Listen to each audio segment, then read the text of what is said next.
Welcome to the story. Don't forget to like, subscribe, and support me. The child floated in the void, alone, cold, and utterly unaware of the chaos that had ripped his world apart.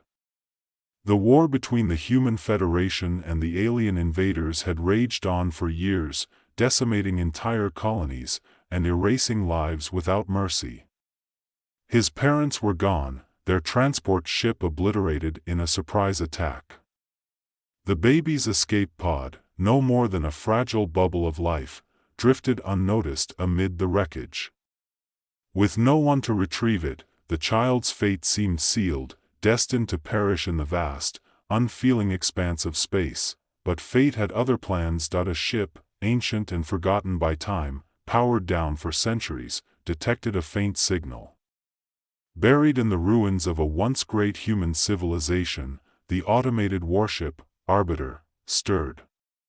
Its systems came online, slow at first, like the waking of a great beast from a long slumber.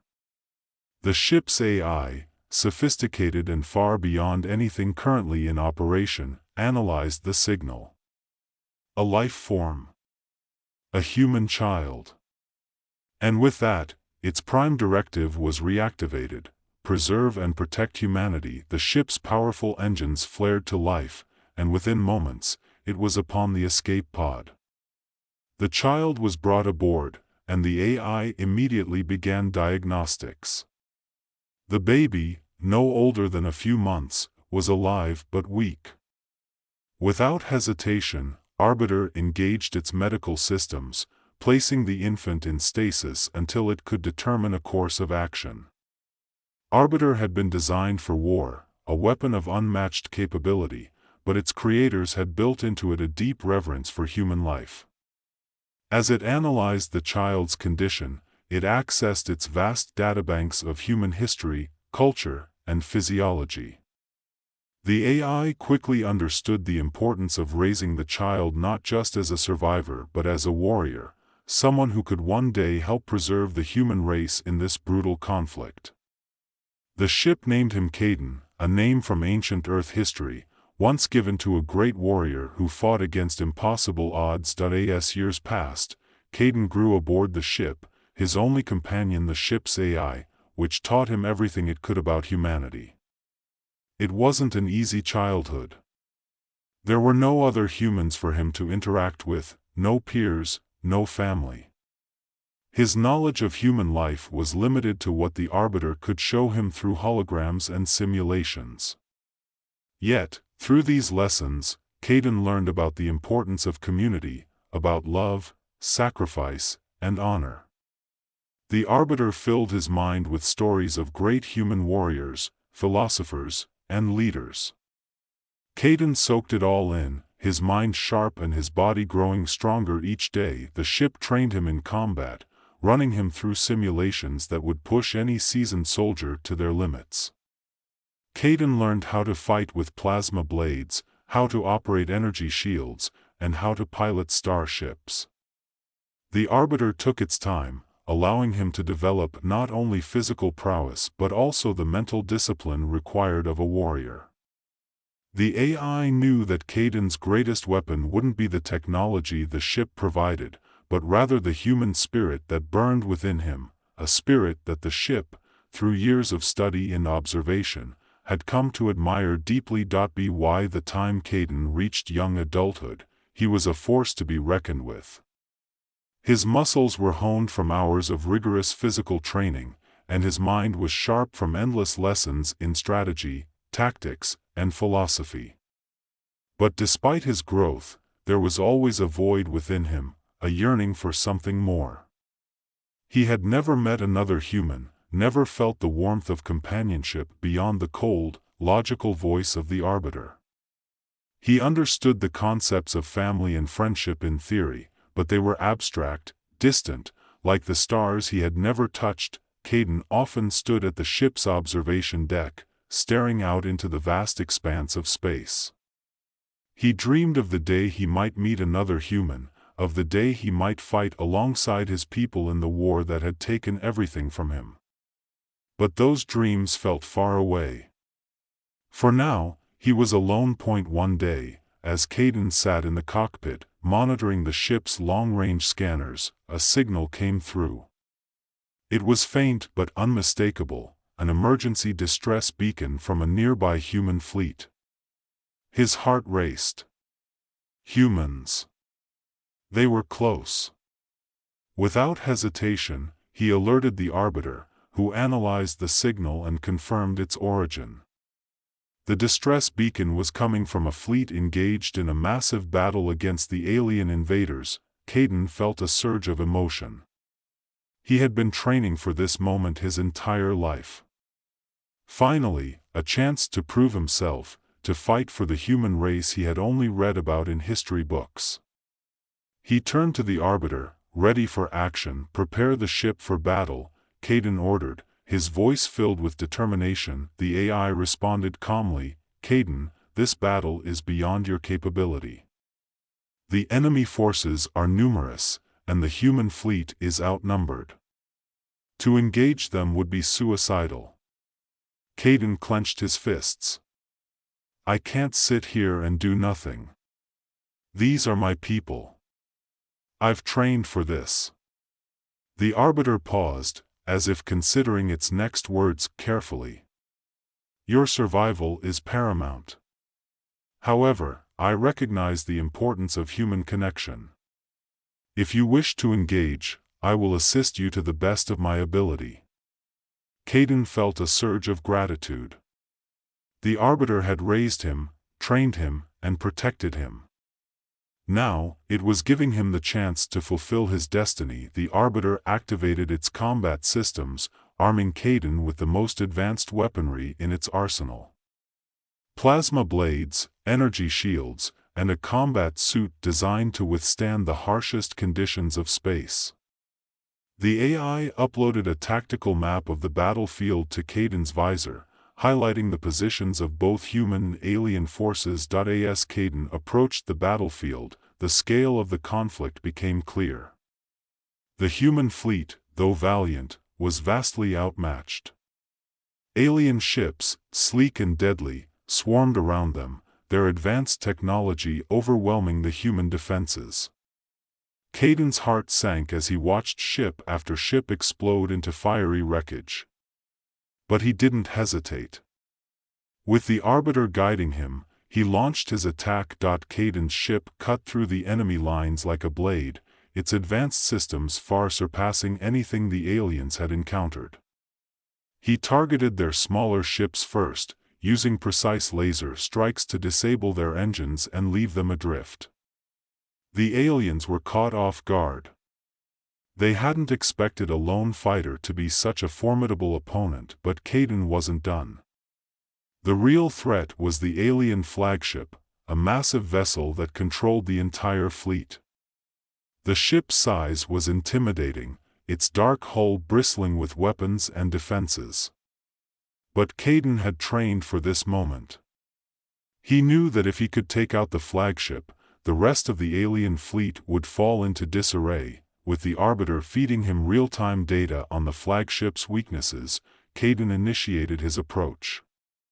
He weaved through enemy fire, narrowly avoiding the plasma blasts that streaked past his ship. His heart pounded in his chest, but his focus was razor-sharp. He couldn't afford to make a mistake. As Caden neared the flagship, the Arbiter delivered one final piece of advice. "The enemy commander is aboard that ship. Eliminate him, and their fleet will crumble." Caden nodded, his mind already racing with possibilities. He initiated the boarding sequence, launching himself from the Arbiter in a sleek, personal assault pod. As he hurtled toward the alien flagship, he could feel the weight of the mission on his shoulders. This was it. The moment he had been training for his entire life. Caden breached the hull of the flagship with surgical precision, his pod embedding itself into the side of the ship. He quickly exited, his combat suit sealing him from the vacuum of space. Inside, the air was thick with tension. Alien soldiers, their sleek, insectoid bodies glistening under the harsh lights, moved through the corridors in perfect formation. They were efficient, disciplined, but they weren't prepared for Caden. Drawing his plasma blades, Caden engaged the first wave of soldiers. His movements were fluid, his strikes precise. The aliens, though formidable, couldn't match his speed and agility. He cut through them with ease, leaving a trail of bodies in his wake. As Caden pushed deeper into the ship, he could feel the eyes of the enemy commander on him. This wasn't just a battle. It was a test. The commander wanted to see what this lone human was capable of. Caden welcomed the challenge. Finally, Caden reached the command center. The door slid open with a hiss, revealing the alien commander, a tall, imposing figure with cold, calculating eyes. The commander looked at Caden with a mixture of curiosity and disdain. "You are the one causing all this trouble," the commander said, his voice a low, guttural growl. Impressive, for a human. Caden didn't respond. He had no time for words. The commander was the key to victory, and Caden wasn't going to waste the opportunity. The battle was swift and brutal. The commander was a skilled fighter, but Caden's training had prepared him for this. He dodged the commander's attacks with ease, countering with precise strikes of his own. The commander's alien physiology gave him strength, but Caden's human ingenuity and adaptability gave him the edge. In the final moments of the battle, Caden saw his opening. With a swift, decisive strike, he severed the commander's head from his body. The alien's lifeless form crumpled to the ground, and Caden stood over him, breathing heavily. It was done. With the commander dead, the alien fleet fell into disarray. Their once coordinated attacks became chaotic, their ships retreating as the human forces pressed their advantage. The tide of the war had turned, all because of one man, an orphan, raised by an AI, who had never known the warmth of human connection. Caden returned to the Arbiter, exhausted but victorious. The ship's AI greeted him with its usual calm, though Caden could sense a hint of pride in its voice. "You have done well, Caden. The human race owes you a great debt." Caden nodded, his mind still racing from the battle. He had won, but at what cost? He was still alone, still adrift in the vastness of space. The war wasn't over, and his place in the galaxy remained uncertain, but as Caden stood on the observation deck, staring out at the stars, he felt a sense of purpose. He had changed the course of the war. He had proven that even in the darkest of times, the human spirit could shine through.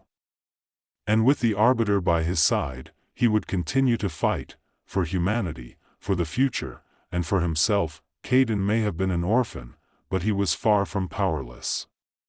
He was a warrior, a beacon of hope in a galaxy at war.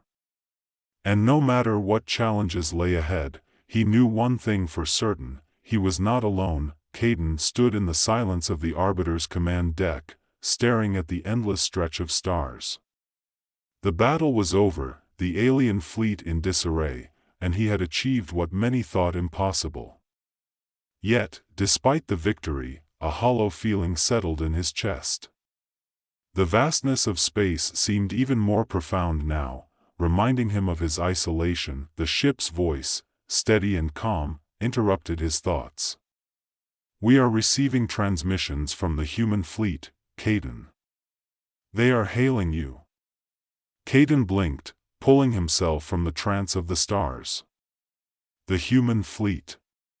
His people. He had saved them, but now he would have to face them. He wasn't sure if he was ready for that, but there was no turning back. His entire life had been leading to this moment, and now that it was here, doubt crept in. "Patch it through," Caden said, his voice steady despite the uncertainty gnawing at him. The communications panel flickered to life, and the image of a battle-worn captain appeared on the screen. His uniform was scorched, and his eyes were tired, but there was a flicker of hope in his gaze that Caden recognized immediately. This man had seen death, had expected it, and had been saved at the last moment by something, or someone, he hadn't anticipated. "Caden, is it?" the captain asked, his voice filled with cautious disbelief. "We don't know who you are or where you came from, but you've just done something none of us could have managed. You turned the tide of the war." Caden stared at the captain for a moment, unsure of how to respond. The weight of his actions was only now beginning to settle in. He had destroyed the enemy's flagship, killed their commander, and saved countless human lives. But none of it had been for glory. It had been for survival. It had been because it was the right thing to do. "I did what I had to," Caden said simply. "I'm just a man with a ship." The captain raised an eyebrow, his curiosity piqued. "That's some ship. We could have used something like that years ago. But we need more than just a ship. We need warriors like you. The fight isn't over, Caden.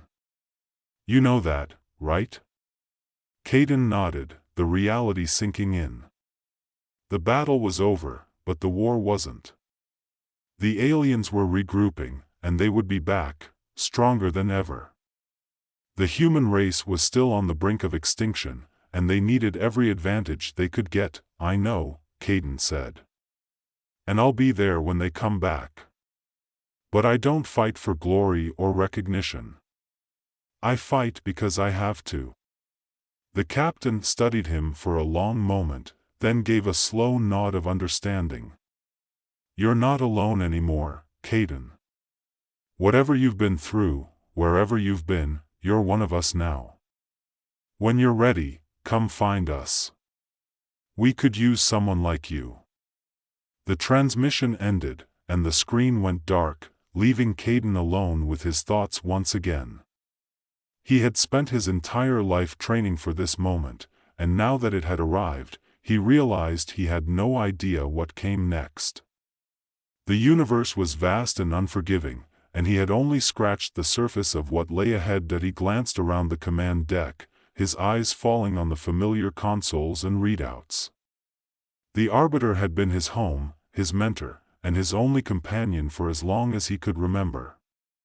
But now, the ship felt different, less like a sanctuary and more like a cage. He had always known this moment would come, the moment when he would have to step out into the real world, to fight alongside his people.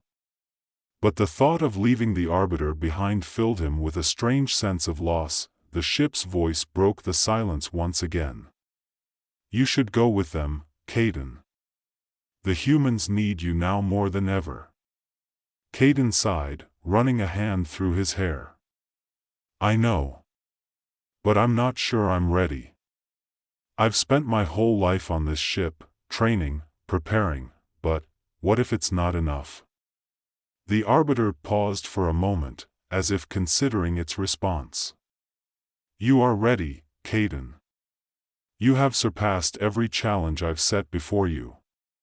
But more than that, you possess the qualities that machines like me can only observe: human creativity, resilience, and the capacity for hope. These are the things that make you truly powerful." Caden smiled faintly at the ship's words. It had always been able to read him better than he could read himself. He took a deep breath, letting the tension drain from his body. "It was time, all right," he said finally. "Set a course for the human fleet." The ship's engines hummed to life, and Caden felt the familiar pull of acceleration as the Arbiter turned toward the distant fleet of human ships. As they approached, Caden could see the damage the war had inflicted: scorched hulls, wreckage drifting aimlessly, and the haunting emptiness of space where ships and lives had been lost. But amid the destruction, there was still hope. The human race had survived, and now, with Caden's help, they might just have a chance to win. The ship docked with the human flagship, and as Caden prepared to disembark, he felt a surge of emotion. He was about to step into a world he had never known, a world of flesh and blood, of camaraderie and conflict. It was a world he had only glimpsed through the eyes of history, but now it was his reality. The airlock hissed open, and Caden stepped onto the docking ramp, his combat suit glinting in the artificial light of the hangar bay. Soldiers, technicians, and officers bustled around him, their movements hurried and purposeful. As Caden walked forward, heads turned, and whispers followed in his wake. They knew who he was, or at least, they knew what he had done. The man who had single-handedly destroyed the alien flagship. The man who had saved them all. The captain from the transmission stepped forward to greet him, a mixture of respect and curiosity in his eyes. "Caden," he said, extending a hand.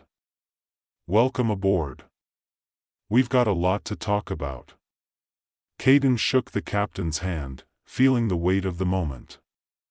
"I'm here to help. Whatever you need, I'm ready." The captain nodded, his expression serious. "Good, because we're going to need every advantage we can get. The aliens are regrouping. They'll be back soon, and this time, they won't hold back." Caden's jaw tightened. "Then we'll make sure they don't get the chance." The captain gestured for Caden to follow him, and together, they walked through the bustling corridors of the ship. As they passed soldiers and officers, Caden felt a strange sense of belonging. These were his people. For the first time in his life, he was surrounded by others who understood the stakes, who knew the cost of war. And despite the uncertainty that still lingered in his mind, Caden felt a renewed sense of purpose. The captain led him to the command center, where a holographic map of the galaxy flickered in the air, displaying the positions of human and alien forces. Officers were gathered around it, discussing strategies and analyzing data. When Caden entered the room, the conversation stopped, and all eyes turned to him. "This is Caden," the captain said, introducing him to the group. "He's the one who destroyed the alien flagship." There was a moment of stunned silence, followed by murmurs of disbelief. Caden could feel the weight of their gazes, the unspoken questions hanging in the air. How had one man done what an entire fleet couldn't? What kind of power did he possess? The captain motioned for Caden to step forward. "Caden, we need your insight. You've faced the enemy head-on. You've seen their technology, their tactics. Tell us what you know." Caden took a deep breath, stepping up to the holographic map. He pointed to the alien fleet's position, his voice steady and calm. "The alien forces are highly coordinated, but they rely on central command. That's why taking out their flagship was so effective. Without their leader, they're vulnerable. But they'll adapt. We need to be ready for that." The officers listened intently as Caden continued, detailing the alien fleet's weaknesses and offering strategies for countering their next move. As he spoke, he could feel a sense of confidence building within him. This was where he belonged, on the front lines, fighting for humanity's survival. When he finished, the room was silent for a moment, then the captain spoke. "We'll implement your strategies immediately. You've given us a fighting chance, Caden." Caden nodded, but his mind was already racing ahead, thinking of the battles yet to come. The aliens were regrouping, and when they returned, they would be more dangerous than ever. But Caden wasn't afraid. He had faced them once, and he would face them again. After the meeting, Caden returned to the Arbiter. As the ship's doors closed behind him, he felt a strange sense of peace. The future was uncertain, the war far from over, but for the first time in his life, he knew he wasn't alone. He had found his people, and together, they would fight for the survival of the human race. The Arbiter's voice echoed in the quiet of the command deck. "You've done well, Caden. Humanity has a chance now, thanks to you. Caden smiled, his gaze once again drifting to the stars. It's not over yet. But I'll be ready. And with that, the Arbiter hummed softly, its engines preparing for whatever lay ahead. Welcome to the story. Don't forget to like, subscribe, and support me. In the deep expanse of the galaxy, beyond the reach of familiar constellations, humanity had advanced to the point where space was no longer a frontier but a realm of exploration, innovation, and sometimes rescue. Captain Mike Strayer, a seasoned explorer and scientist, stood on the bridge of the Solaris, gazing into the abyss of space. His mind was consumed by the mission ahead, the one that brought a sense of urgency unlike any he had encountered in his 20-year career. The signals had come from a distant planet on the edge of a dark matter field, an anomaly that defied explanation. Dark matter was a force that could bend light, distort space, and consume entire star systems, but until recently, its effects on planets were poorly understood. And now, this mysterious planet, barely visible on their instruments, seemed to be swallowed whole by the encroaching void. It was the last hope for a dying galaxy, and their mission was to save it. "Captain, we're approaching the dark matter zone," said Dr. Claire Voss, an astrophysicist and one of the brightest minds in the scientific community. She stood beside him, her sharp blue eyes scanning the holographic display of the planet. Preliminary readings suggest that the planet's core has almost completely collapsed. "If we don't act soon, I know," Mike replied, his voice steady but laden with the weight of responsibility. He had led dozens of missions, but this one carried stakes that were unimaginable. A planet on the verge of collapse was one thing, but the presence of dark matter, an enigma that humanity had yet to fully grasp, made it far more perilous. Behind him, the rest of the crew was preparing for descent. Dr. Jason Meyer, the lead engineer who had played a key role in the development of the photon technology they would rely on, was calibrating the ship's systems. His brow furrowed in concentration as he made adjustments to the photon reactors, the cutting-edge devices that could harness the power of light to combat dark matter's pull. These reactors were humanity's most ambitious scientific achievement, and now they were the only thing standing between the planet and total annihilation. Mike walked to the central console, his fingers brushing across the controls as he reviewed the mission parameters once more. The stakes couldn't be higher. Failure meant not just the destruction of the planet, but the collapse of the entire star system. "We've received word from command," Claire said quietly. "They're putting all their faith in us. If we succeed, well, they're already planning to name the system after you." Mike gave a tight smile. "Let's not get ahead of ourselves, Claire. We haven't even landed yet." The planet loomed before them, a black silhouette against the faint starlight. Its surface was barely distinguishable from the void that surrounded it. Dark matter swirled in chaotic patterns, pulling light inwards and distorting the space around them. The crew had dubbed the planet Obsidia for its dark, glassy appearance, but it was nothing more than a decaying husk now, its core cold and dying. Jason glanced over his shoulder. "Photon reactors are primed and ready. But once we're down there, it's going to be a hell of a ride. We're talking zero visibility, gravitational distortions, electromagnetic interference, the works." "Piece of cake," Mike said dryly, earning a chuckle from Jason. Humor was how they coped in situations like this. It was easier to laugh than to dwell on the fact that they were about to land on a planet where the laws of physics barely applied. The Solaris descended through the atmosphere, or what was left of it. The ship's shields flickered as they passed through waves of dark matter. The planet's surface was unlike anything they had ever seen. Dark, jagged formations stretched across the landscape, warped by gravitational anomalies. The ground itself seemed to ripple, as if it were caught between dimensions. Every step would be a risk. Landing zone secured, the pilot announced, and with a soft thud, the ship made contact with the ground. Outside, the landscape was barren and alien, an unwelcoming wasteland that pulsed with the remnants of the dark matter invasion.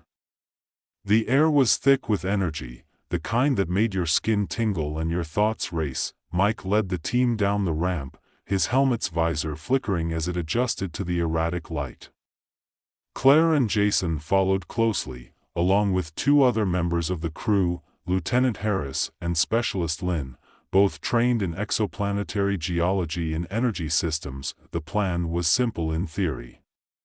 They had to locate the core chamber, an ancient, long-dormant mechanism deep beneath the planet's surface, and deploy the photon reactors.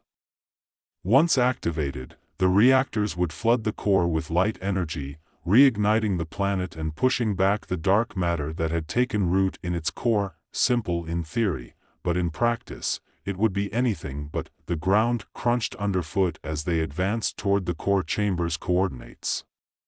Each step felt heavier than the last, the gravity pulling at them in uneven waves. Time itself seemed to blur as they walked, minutes stretching into hours in the chaotic environment. Electromagnetic interference is spiking, Jason muttered as he checked his instruments. Our equipment's struggling to stay online. Mike nodded, glancing at Claire. She was focused, her eyes scanning the horizon for any sign of danger. "How far are we from the core chamber?" he asked. "Less than a mile," she replied, her voice tense. "But with this interference, it's hard to get a clear reading." They continued onward, the landscape growing more surreal with every step. Dark matter had warped the planet's surface in ways that defied explanation. Rocks floated above the ground, tethered by invisible forces. Shadows moved where there was no light, flickering in and out of existence. Suddenly, the ground beneath them trembled, and a low, ominous rumble echoed through the air. "Earthquake?" Harris asked, gripping his rifle tighter. "No," Claire said, her voice barely above a whisper. "That's not an earthquake. That's the core." Mike's pulse quickened. They were close. "Too close, let's move," he ordered, quickening his pace. The others followed, their boots crunching against the uneven terrain. As they approached the core chamber, the air grew heavier, charged with energy that crackled like static. Finally, they reached the entrance to the core. It was a massive structure, half buried in the planet's surface, its metallic surface tarnished and warped by the dark matter. The door was sealed, its ancient mechanisms long since rendered inactive. "This is it," Jason said, stepping forward to examine the door. "The core chamber's directly below us. We just need to get inside." Mike gestured for the team to spread out and secure the area while Jason worked on the door. Claire knelt beside him, helping to interface with the ancient technology. They worked in silence, their focus absolute. Minutes stretched into an eternity as they worked. The door's mechanisms groaned and protested, but finally, with a shuddering hiss, it slid open, revealing a long, dark corridor that led down into the core. "Let's go," Mike said, taking the lead. The descent into the core chamber was unnerving. The corridor was narrow, and the walls seemed to close in around them as they moved deeper into the planet. The air grew warmer, and the faint hum of the core's energy resonated through the walls. When they reached the core chamber, it was unlike anything they had ever seen. The chamber was massive, a vast, open space with a central energy well that pulsed faintly with the last remnants of the planet's dying core. Dark matter tendrils snaked around the edges of the room, creeping toward the well like a predator stalking its prey. "This is it," Claire said, her voice barely audible. "The core's still active, but just barely. If we don't act now, we're doing this," Mike said firmly. Jason, get the reactors ready.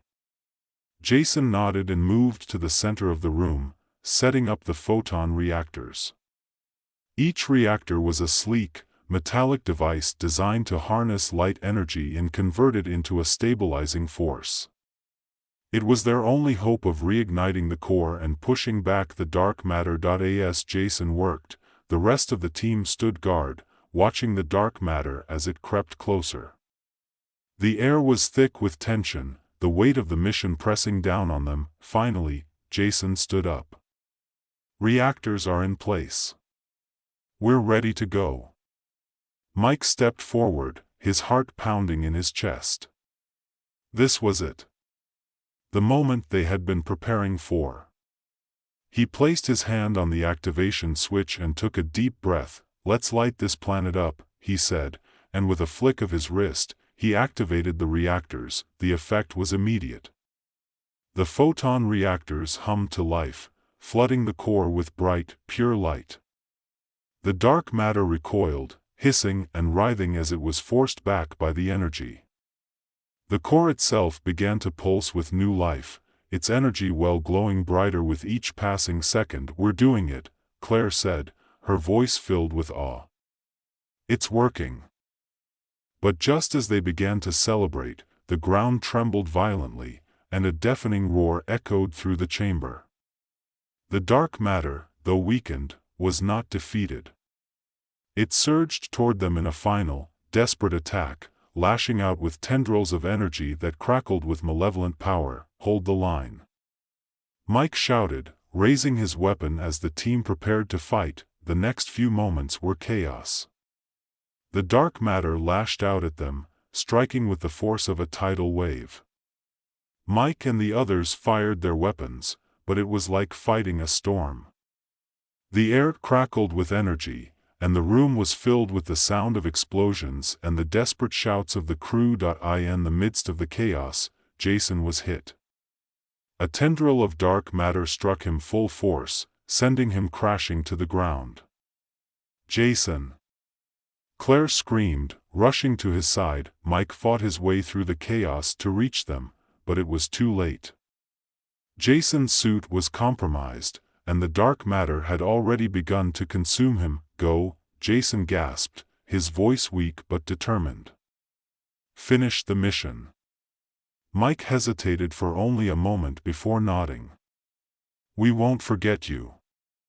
With a final burst of energy, Mike and Claire activated the remaining reactors, flooding the chamber with light.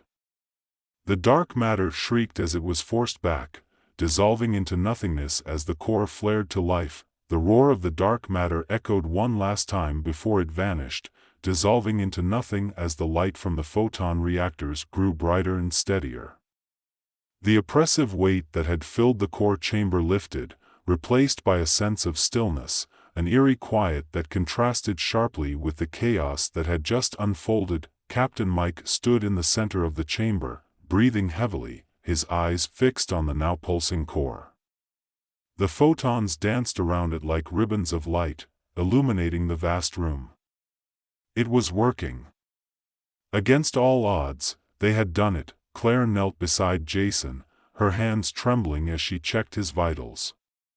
His breathing was shallow, and his face had gone pale beneath the visor of his helmet. The dark matter's attack had ravaged his body, and the damage was irreparable. Jason, Claire whispered, her voice cracking. He opened his eyes slowly, a faint smile appearing on his lips. You did it, he rasped, barely audible. The core, it's alive. You saved us, Mike said, crouching beside them. You saved the whole system. Jason shook his head weakly. We did it together, he replied, his eyes flickering as the light around them grew more intense.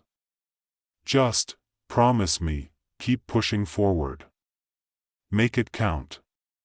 Before Mike could respond, Jason's eyes closed, and his body went limp. Claire let out a small sob, her hand resting gently on his shoulder. For a moment, neither of them spoke. The weight of loss settled over them, bittersweet in the face of their victory. Mike stood slowly, his face set in grim determination. There wasn't time for mourning. Not yet. They still had to get off this planet, and he had no idea what the side effects of reigniting a dead core might be. He glanced back at the reactors, now running at full capacity, and motioned for Claire to rise. "We have to move," he said quietly, but firmly. "Jason wouldn't want us to stay here.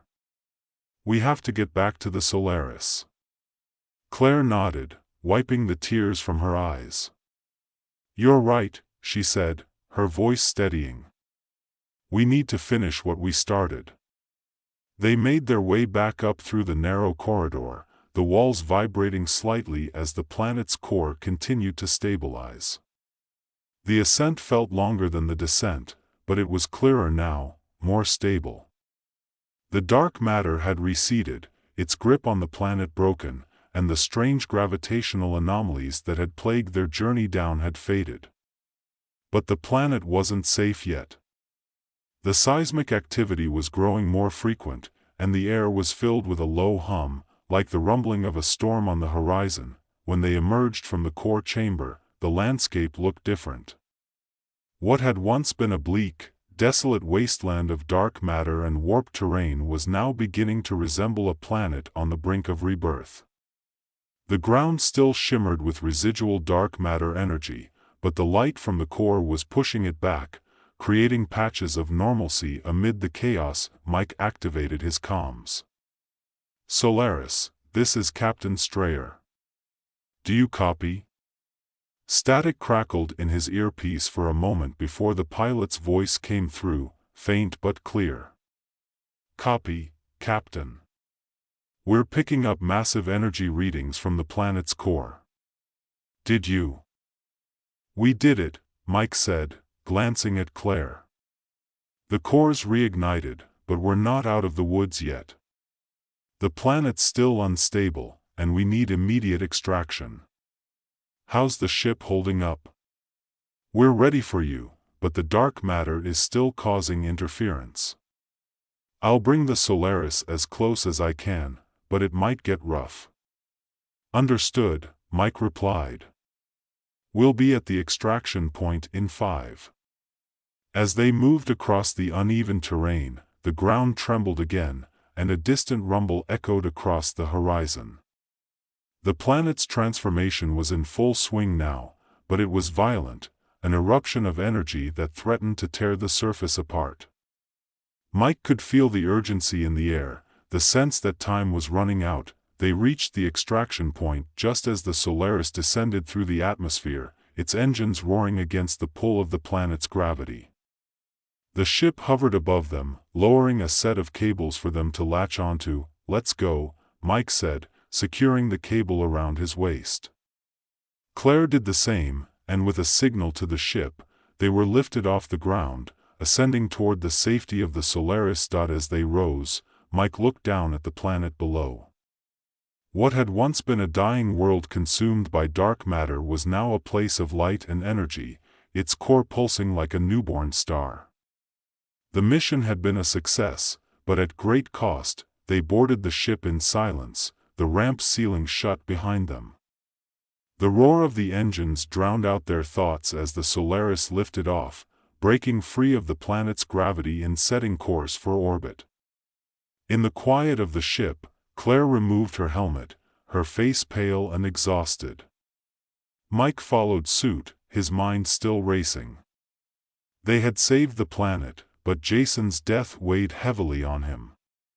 He had been more than just a colleague, he had been a friend, someone who had believed in the mission as much as anyone. Claire sat down in the nearest chair, her head in her hands. "I can't believe he's gone," she whispered. Mike didn't have the words to comfort her. He sat beside her, staring out the viewport as the planet grew smaller in the distance, the light from its core visible even from space. The mission had been a success, but it didn't feel like a victory. After a long moment, Claire looked up, her eyes red but resolute. "We have to report back to command," she said quietly. They need to know what happened down there. What we accomplished. Mike nodded, his expression hardening. They'll know, he said. But this isn't over. Dark matter is still out there, and we barely understand it. We've bought ourselves time, but the fight's just beginning. Claire looked at him, her eyes searching his face for a moment before she nodded.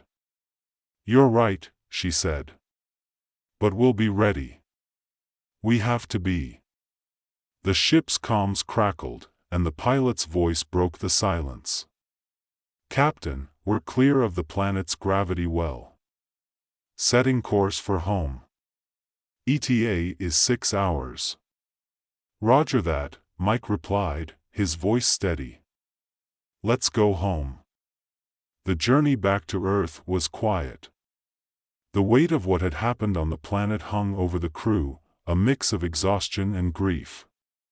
But as they neared Earth's orbit, the sight of their home planet brought a sense of relief, however brief.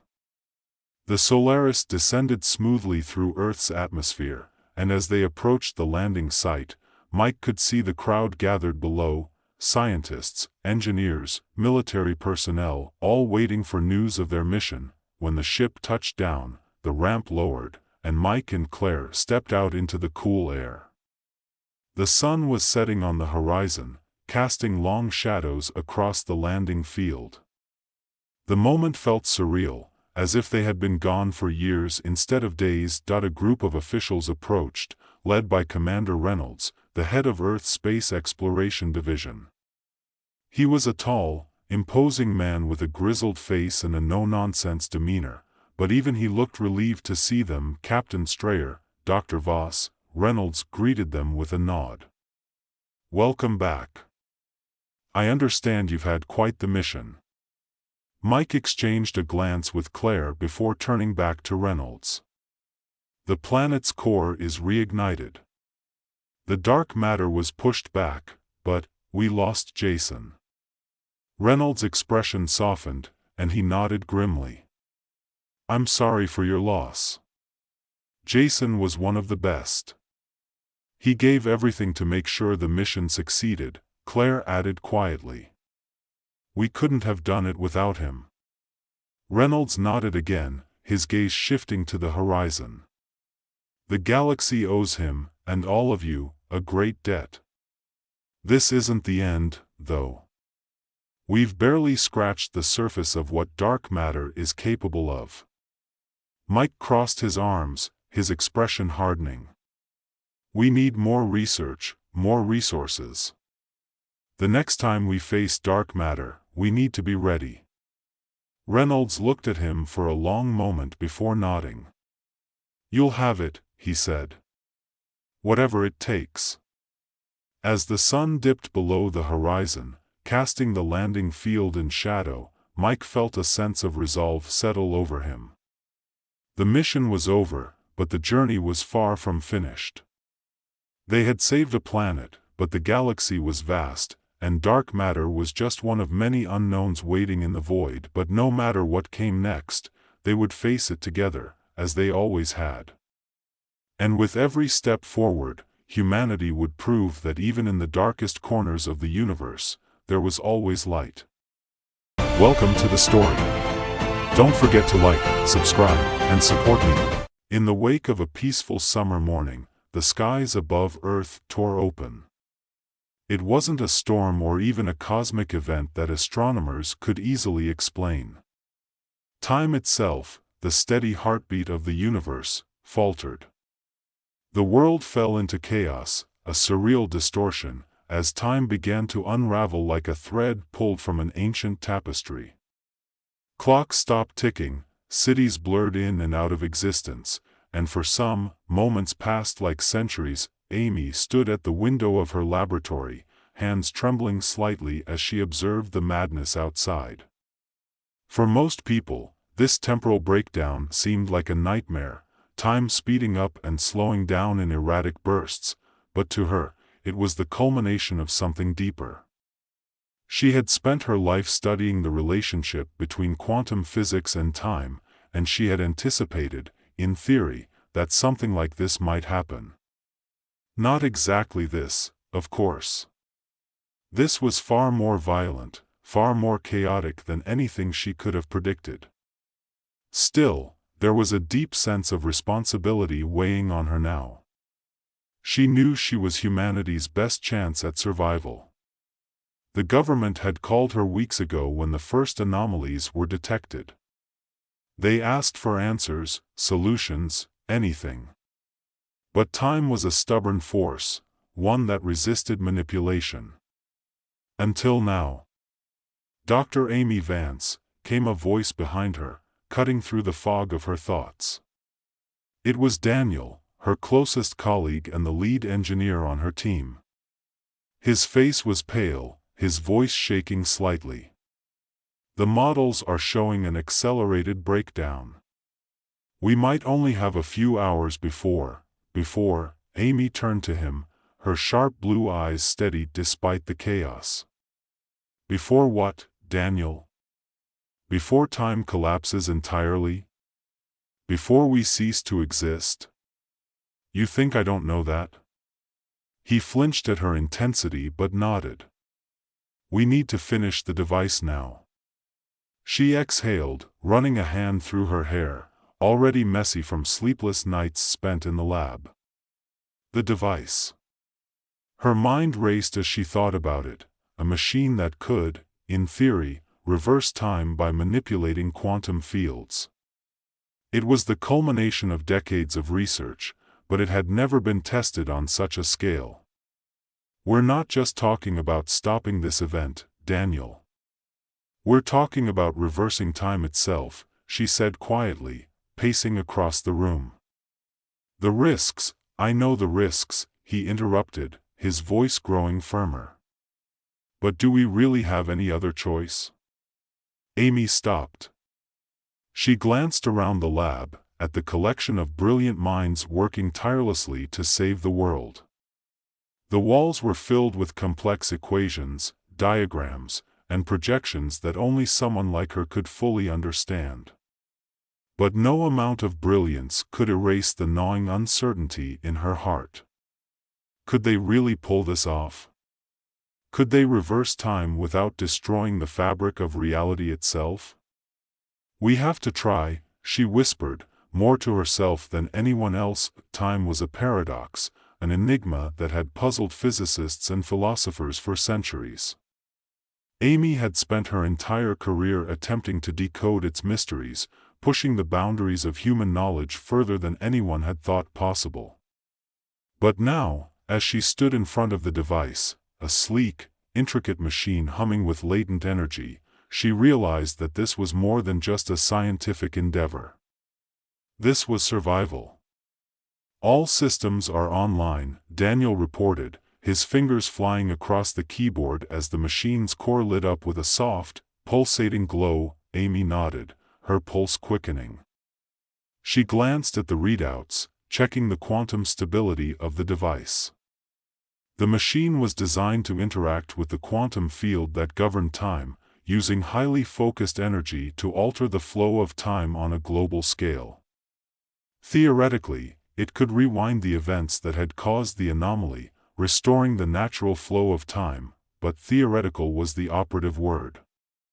If this works, she began, her voice trailing off as she adjusted a setting on the console. We won't just stop the disaster. We might have access to something beyond. Something no one has ever seen before. Daniel frowned. You mean the higher dimensions? Yes, Amy replied, her gaze distant. We're manipulating time at a quantum level. If we're able to reverse it, there's a strong possibility we could open a door to another dimension, one where time operates differently, one where we could go beyond our current understanding of reality.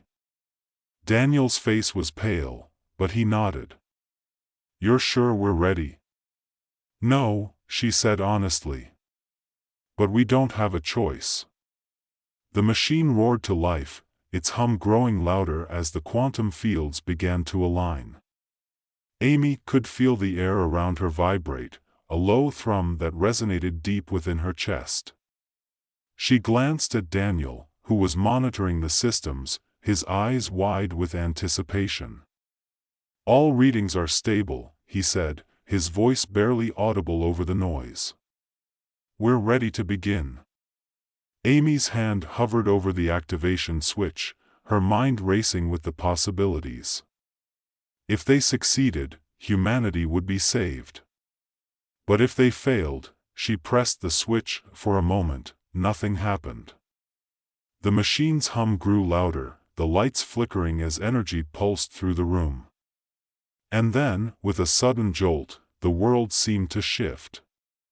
The air around them rippled, and Amy felt a strange sensation, like gravity had reversed, pulling her upwards, outwards, into something vast and incomprehensible. She gasped, clutching the edge of the console as the room around her blurred and faded.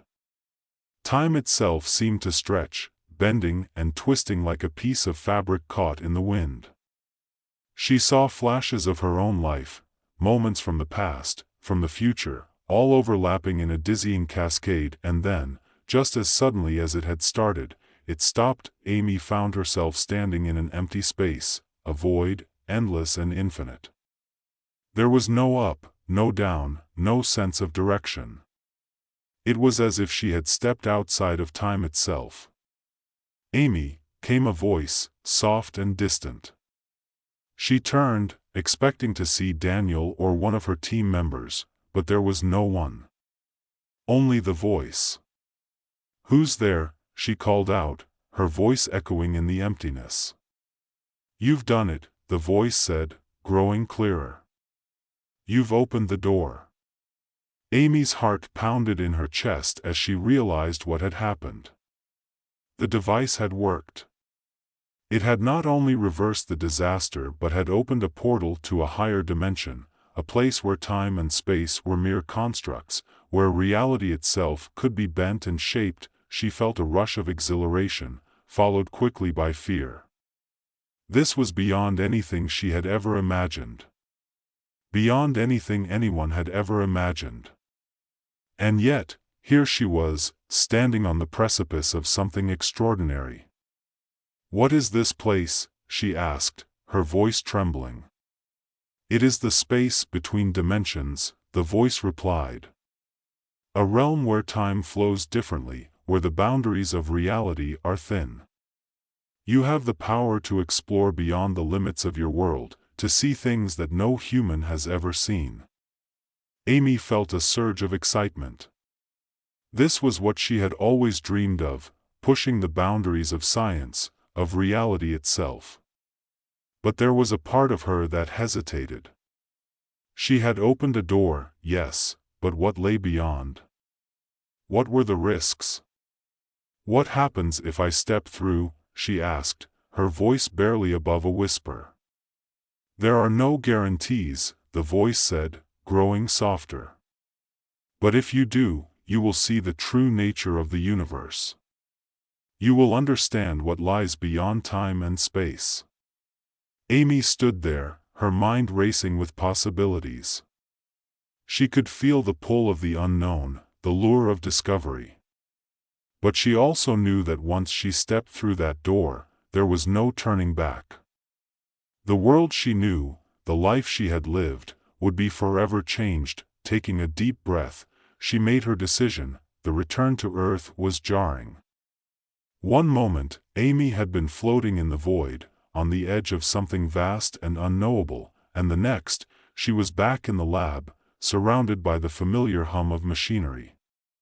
The device was still glowing softly, its core pulsating with energy. "Dr. Vance." Daniel's voice cut through the haze. "Are you all right?" Amy blinked, trying to shake off the disorientation. I'm fine," she said, though her voice sounded distant, even to her own ears. "What happened?" he asked, his eyes wide with concern. "I saw something," she said slowly, her mind struggling to find the words. "I was outside of time. In another dimension." It's hard to explain, but I think we've unlocked something far more powerful than we ever imagined. Daniel stared at her, his expression a mix of awe and fear. What does that mean for us? For humanity? Amy shook her head. I don't know yet. But what I do know is that we've opened a door. A door to something greater. And it's up to us to decide how far we want to go. The world was saved. The temporal disaster had been averted, and time had returned to its natural flow. But Amy knew that the real journey was just beginning. The portal to the higher dimension was still there, waiting to be explored. As news of the discovery spread, the world reacted with a mixture of excitement and fear. Some saw it as a chance for humanity to expand its understanding of the universe, to explore new realms of existence. Others worried about the dangers, about what might happen if they ventured too far into the unknown. Amy stood at the center of it all, hailed as the savior of humanity, the woman who had unlocked the secrets of time itself. But she didn't feel like a hero. She felt like a traveler standing at the edge of a vast, uncharted ocean, unsure of what lay beyond the horizon. We've only just begun, she whispered to herself, staring at the glowing portal in the lab.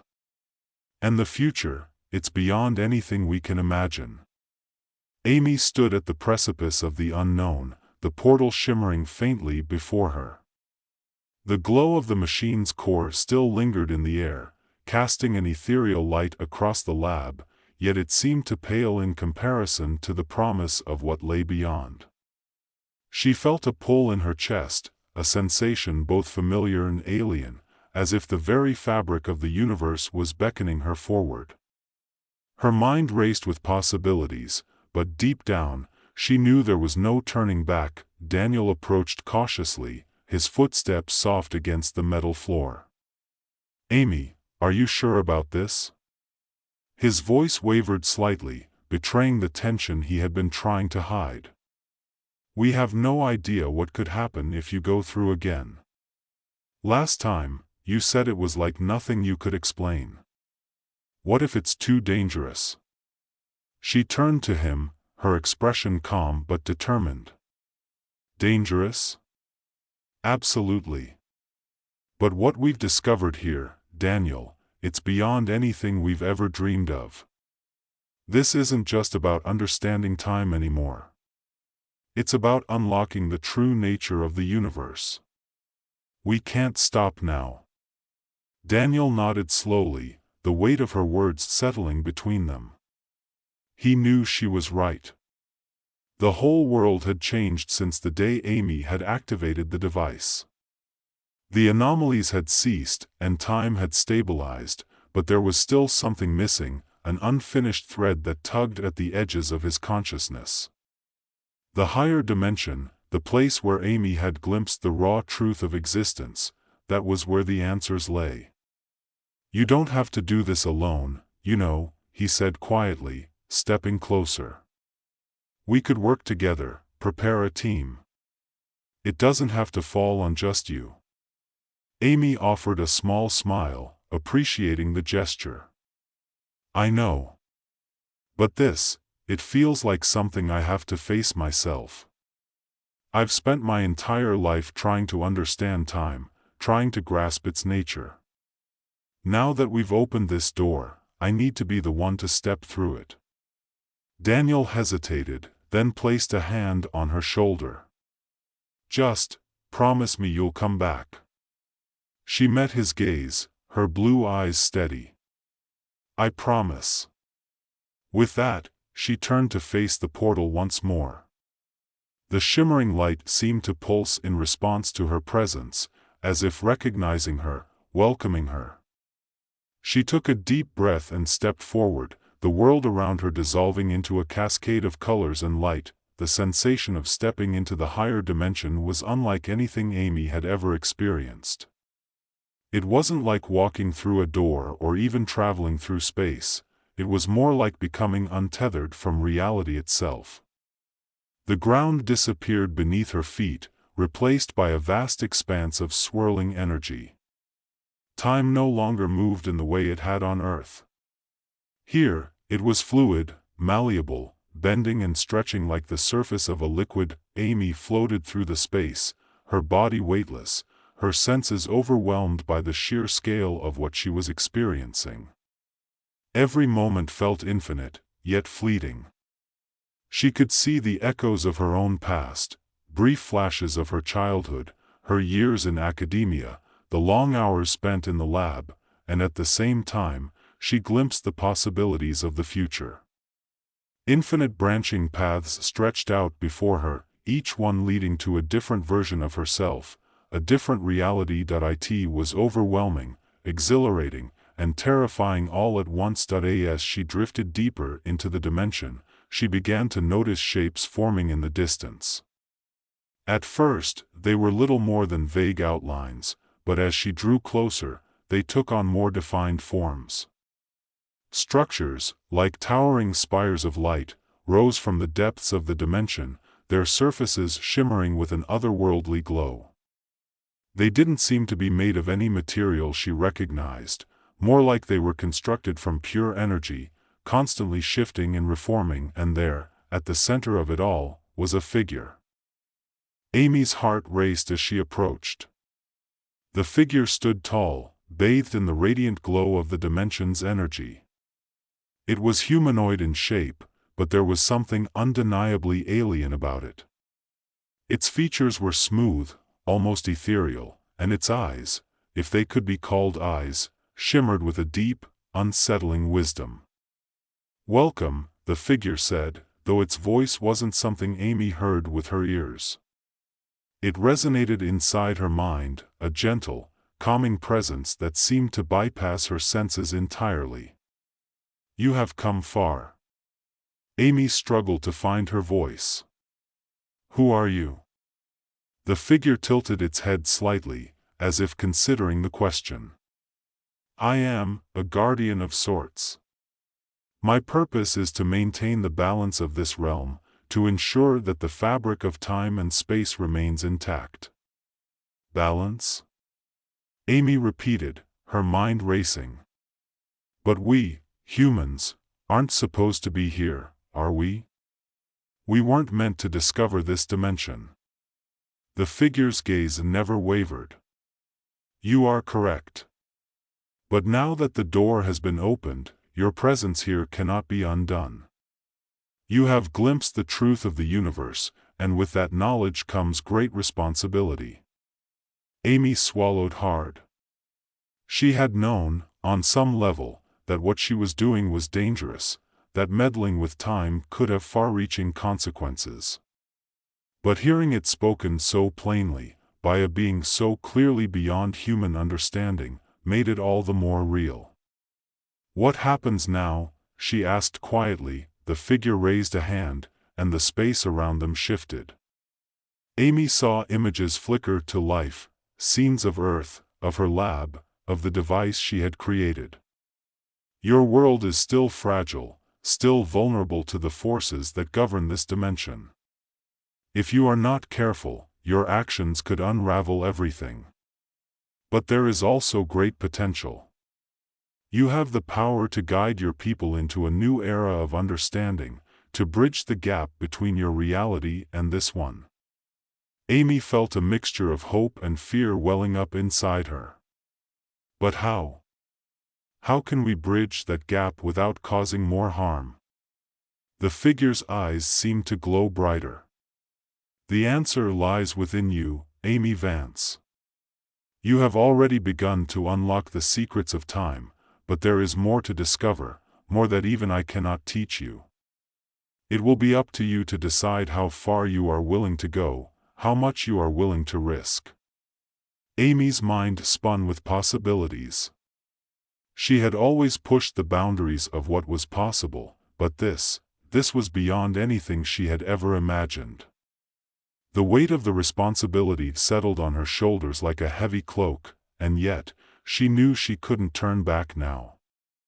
"I understand," she said softly, her voice steadied despite the uncertainty that churned within her. "I'll do whatever it takes to protect my world." The figure nodded, a faint smile playing at the edges of its lips. "Good. Then your journey is just beginning." Amy returned to the lab with a jolt, her body shuddering as she re-entered the familiar space. The portal behind her flickered and faded, its glow dimming until it was nothing more than a faint shimmer in the air. Daniel rushed to her side, his face pale with concern. "Amy, what happened? You were gone for I don't even know how long. Are you all right?" She nodded, though her mind was still reeling from the encounter. "I'm fine. I spoke to someone. Or something. I'm not sure what it was, but it called itself a guardian. It told me that we've opened a door, and that we have the power to change everything, for better or worse." Daniel's eyes widened. "A guardian? What does that mean? What are we supposed to do now?" Amy took a deep breath, her resolve hardening. "We need to be careful. We've barely scratched the surface of what this dimension holds. But I think this is our chance to push humanity forward. To explore new realms of knowledge, to understand time and space in ways we never thought possible." Daniel hesitated, then nodded slowly. "I trust you, Amy. Whatever we need to do, I'm with you." She smiled, grateful for his support. "Thank you, Daniel. We're going to need all the help we can get." As the two of them stood together in the lab, the weight of the future pressing down on them, Amy couldn't help but feel a spark of excitement. The challenges ahead would be immense, but they had the opportunity to change everything, to go beyond the limits of their understanding and unlock the true potential of the universe, and for Amy, that was all she had ever wanted. Welcome to the story. Don't forget to like, subscribe, and support me. The massive structure floated silently in space, an intricate web of metal and energy beams suspended between two ends of the galaxy. This was Mary Lockwood's greatest achievement, the Interstellar Bridge, a technological marvel designed to connect humanity to the farthest reaches of the Milky Way. The wormhole at the center of the bridge was the first ever discovered, and Mary's team of engineers had spent years building the structure around it. Now, it stood as a beacon of human progress, a gateway to the future. Mary stood on the observation deck, her eyes scanning the bridge's sleek lines. The stars beyond the viewport sparkled in the cold, endless void, but all she could think about was the work still left to be done. The final inspection was tomorrow. In just a few hours, the bridge would be fully operational, allowing humanity to explore distant worlds in a matter of minutes. Her fingers tapped against the metal railing as she ran over the checklist in her mind. Every bolt, every circuit, every piece of equipment had been scrutinized and perfected. But even now, there was a weight in her chest. Something didn't feel right. The bridge had always been a symbol of hope, a tool for exploration and discovery. Yet, as they neared completion, rumors of external threats began circulating among the crew. Mary had dismissed them at first: alien races, potential enemies, the kind of fearmongering that came with pushing boundaries. But now, with the project's end so close, she couldn't shake the nagging sensation that they weren't alone out here. A soft beep interrupted her thoughts. She turned to the console on her wrist. It was a message from Admiral Cole, the military commander overseeing the security of the bridge. Mary opened the channel, and the Admiral's voice filled the small room. "Lockwood, I need you in the command center. Now." Mary sighed, swiping her wrist to close the message. The Admiral was always abrupt, but something in his tone made her heart race. She pushed off the railing and left the observation deck, her boots echoing against the metal floors as she made her way through the corridors. When she arrived at the command center, the tension in the room was palpable. Screens lined the walls, each one displaying data, maps, and real-time feeds from the bridge's systems. But Mary's attention was immediately drawn to the largest screen at the front of the room. There, hovering just beyond the wormhole, was a massive ship. Its dark, angular shape was unlike anything Mary had ever seen. "What is that?" she asked, stepping up beside Admiral Cole. "The reason I called you," he replied, not looking away from the screen. "We've detected a signal from that ship. It came through the wormhole about 10 minutes ago." Mary's stomach twisted. "Is it one of ours?" "No," the Admiral said, his jaw tight. "It's Tarkeen." The name sent a chill down her spine. The Tarkeen Empire was a long-rumored, rarely seen alien race. Known for their militaristic culture and advanced technology, they had never interacted with humanity directly. Until now, Mary stared at the ship, her mind racing. "What do they want?" "They sent a message," Admiral Cole said. "It's not a negotiation. They're demanding we stop the bridge's activation immediately. If we don't, they'll consider it an act of war." She blinked, trying to process the information. "But the bridge is essential." "We can't just—" "I know," Cole interrupted, turning to face her. "That's why I need you to think of a way to defend it. If they decide to attack, we need to be ready." Mary's thoughts spiraled as she considered the possibilities. The bridge had been designed as a peaceful structure, a connection between two distant points. It wasn't equipped for combat. But she couldn't let it fall into alien hands.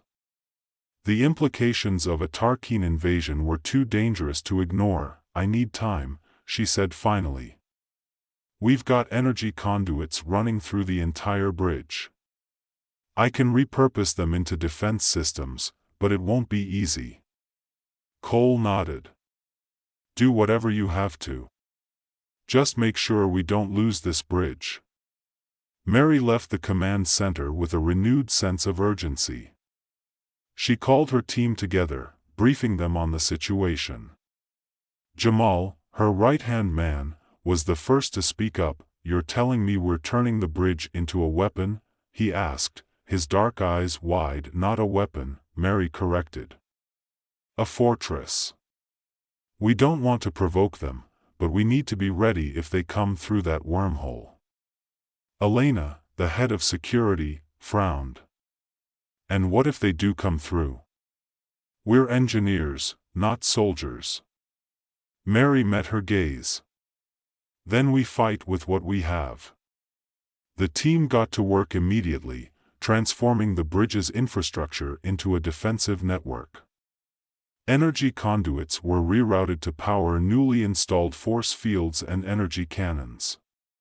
Mary worked tirelessly alongside them, her hands constantly moving, her mind focused on the task at hand. But even as she worked, the looming threat of the Tarkeen ship weighed heavily on her. Hours passed in a blur. By the time Mary stepped back to survey their progress, the bridge had become an impenetrable fortress. But would it be enough? Her wrist console beeped again, and she glanced down to see another message from Admiral Cole.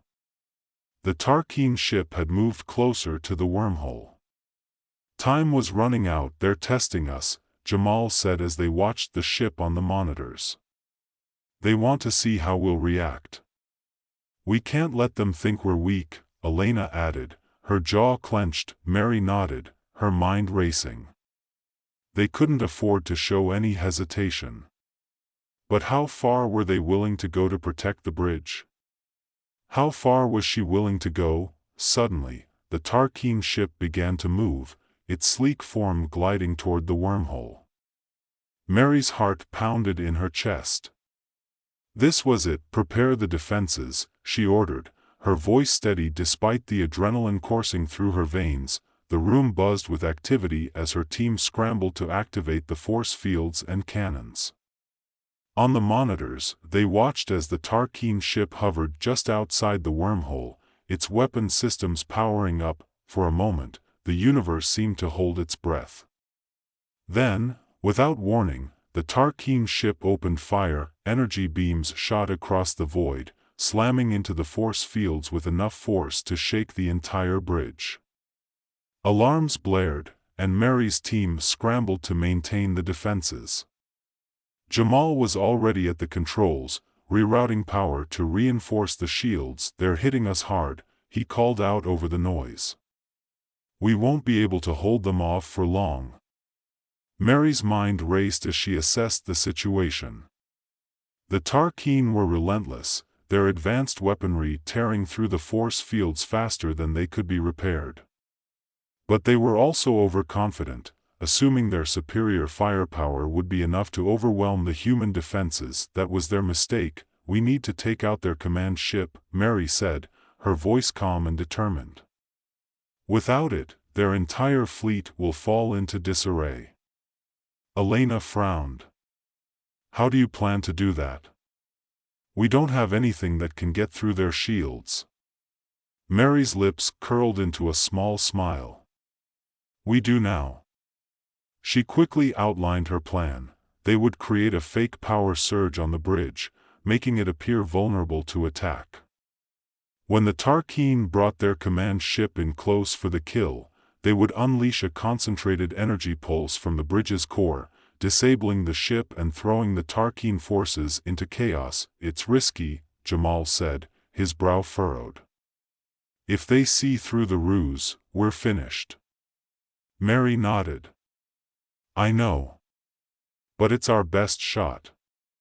With the plan in place, the team moved quickly. They rerouted power to create the illusion of a critical failure in the bridge's systems, sending out a distress signal that would lure the Tarkine in. Minutes passed like hours as they watched the alien fleet on the monitors. Slowly, the Tarkine command ship began to move toward the bridge, its weapons still trained on their defenses. "They're taking the bait," Elena whispered, her eyes wide. Mary's heart raced as the command ship drew closer. This was the moment of truth. "Now," she shouted. Jamal slammed his hand down on the console, and the bridge's core unleashed a powerful energy pulse. The pulse shot through the void, slamming into the Tarkine command ship and short-circuiting its systems. The alien vessel shuddered, its weapons falling silent as it drifted aimlessly in space. "We did it," Jamal breathed, his voice filled with disbelief. The room erupted in cheers, but Mary's mind was already racing to the next step. The Tarkine fleet, now leaderless and confused, was in full retreat. But this wasn't over. Not yet. The Tarkine ships disappeared back through the wormhole. Mary stood at the observation deck once more, staring at the damaged bridge. They had won the battle, but the war was far from over. The Tarkine Empire was still out there, and they wouldn't forget this defeat. But Mary wasn't afraid. She would rebuild the bridge, stronger and better than before. And when the Tarkine came back, humanity would be ready. She turned away from the viewport, her heart heavy with the weight of what they had accomplished. This bridge was no longer just a gateway to the stars, it was humanity's first line of defense. And she would make sure it stayed that way. As Mary walked away, the stars continued to shine in the cold, endless void, a silent reminder that the future was still uncertain. But one thing was clear, humanity would fight for its place among the stars, no matter the cost. The bridge hummed with the quiet, steady sound of energy coursing through its veins. Mary leaned against the cold metal of the railing, watching as her crew repaired the damage from the recent battle. The scars of the Tarkine assault were visible everywhere, burnt metal, shattered panels, and the occasional flicker in the lights. But the bridge had held. They had held. Jamal was working tirelessly with the rest of the team, rerouting power and sealing the breaches. His hands moved with the precision of someone who had long ago mastered his craft, and yet there was a weariness to him now, one that Mary knew all too well. War, even when won, took its toll. Elena stood nearby, keeping an eye on the tactical monitors. Her usual sharpness was dulled, exhaustion clear in her eyes, but she remained vigilant, ready for any sign that the Tarkine might return. As Mary watched them work, her thoughts drifted to what lay ahead. The Tarkine Empire wouldn't take this defeat lightly. Their retreat was a temporary respite, a pause before the storm. And when they returned, they would come back stronger, more prepared. The bridge had been their target, and it would remain so. Mary knew that defending it once had been a monumental effort, but doing so again, that would require something more. Her wrist console vibrated, pulling her back to the present. It was a message from Admiral Cole, requesting a debrief. She sighed, knowing that the time for reflection would have to wait. There was always something more to do, always another decision waiting to be made. Mary made her way to the command center, her footsteps echoing through the corridor. The bridge had been built for grandeur, its scale a reflection of humanity's ambition, but right now, it felt too big, too empty. The absence of celebration after their victory weighed heavily on her. There was no time for celebration, not with the Tarkine still out there, licking their wounds and plotting their next move. When she arrived, Cole was already standing by the main display, his arms crossed over his chest. The holographic image of the Tarkine fleet's retreat was frozen in the air, a reminder of just how close they had come to losing everything. Lockwood, Cole said, his voice as gruff as ever. Good work out there. Mary nodded, though she didn't feel the triumph he seemed to expect. Thanks, Admiral. But this was just the beginning. They'll be back. Cole's expression hardened. I know. That's why we need to be ready. They came at us with enough firepower to tear the bridge apart, Mary said, walking up to the display. Next time, they'll know what to expect. They won't fall for the same trick twice. I've already requested reinforcements, Cole replied. The fleet is mobilizing. We'll have more firepower on standby. More ships won't be enough, Mary said, her eyes narrowing as she stared at the frozen image of the Tarkine vessels. We need to rethink our entire strategy. The bridge wasn't built for war. It's not meant to be a battlefield, but they've forced us into that role. Cole tilted his head, studying her. What are you suggesting? I can reinforce the structure, upgrade the defenses, she explained. But that's only a temporary solution. We need something more, permanent. We need to make the bridge impenetrable, not just to physical attacks but to everything. Information warfare, sabotage, anything they throw at us. You're talking about transforming the bridge into a fortress, Cole said, his brow furrowing. That's a lot of resources. It's not just about the bridge, Mary replied, her voice calm but firm. This wormhole is the key to our future. The Tarkine know that, and that's why they're targeting it. If we lose the bridge, we lose our foothold in this part of the galaxy. We have to secure it at all costs. Cole was silent for a moment, considering her words. Finally, he nodded. Do what you need to do. I'll get you the resources. Mary felt a surge of relief, though it was tempered by the knowledge of the task ahead. The bridge was already a monumental achievement, but transforming it into a fortress would require everything she had, and more. There would be no room for error, no second chances. As she left the command center, Mary's mind was already racing with plans. The Tarkine had tested them once, and humanity had survived. But survival wasn't enough. They needed to thrive. They needed to show the galaxy that they were more than just a fragile species clinging to the edge of the unknown. Back in the engineering bay, Jamal and Elena were still hard at work, though the exhaustion was starting to show. Mary called them over, and they gathered around her, waiting for her to speak. "We're not done," she said simply. Jamal raised an eyebrow. "You want to tell us what that means?" Mary folded her arms, her expression serious. "The Tarkeen will be back. And next time, they'll come at us harder. So we're going to turn this bridge into something they can't break." Elena's eyes widened. "You're talking about a complete overhaul." "That's exactly what I'm talking about," Mary replied. "We're going to upgrade everything.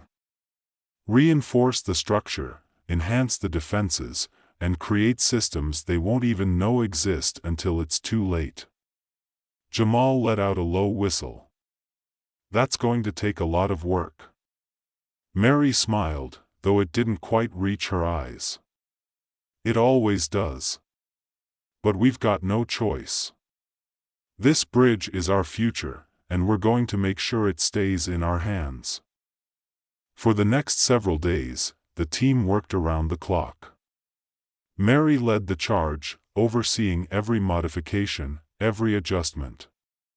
The bridge's energy conduits were upgraded to handle the increased power demands of the new defense systems.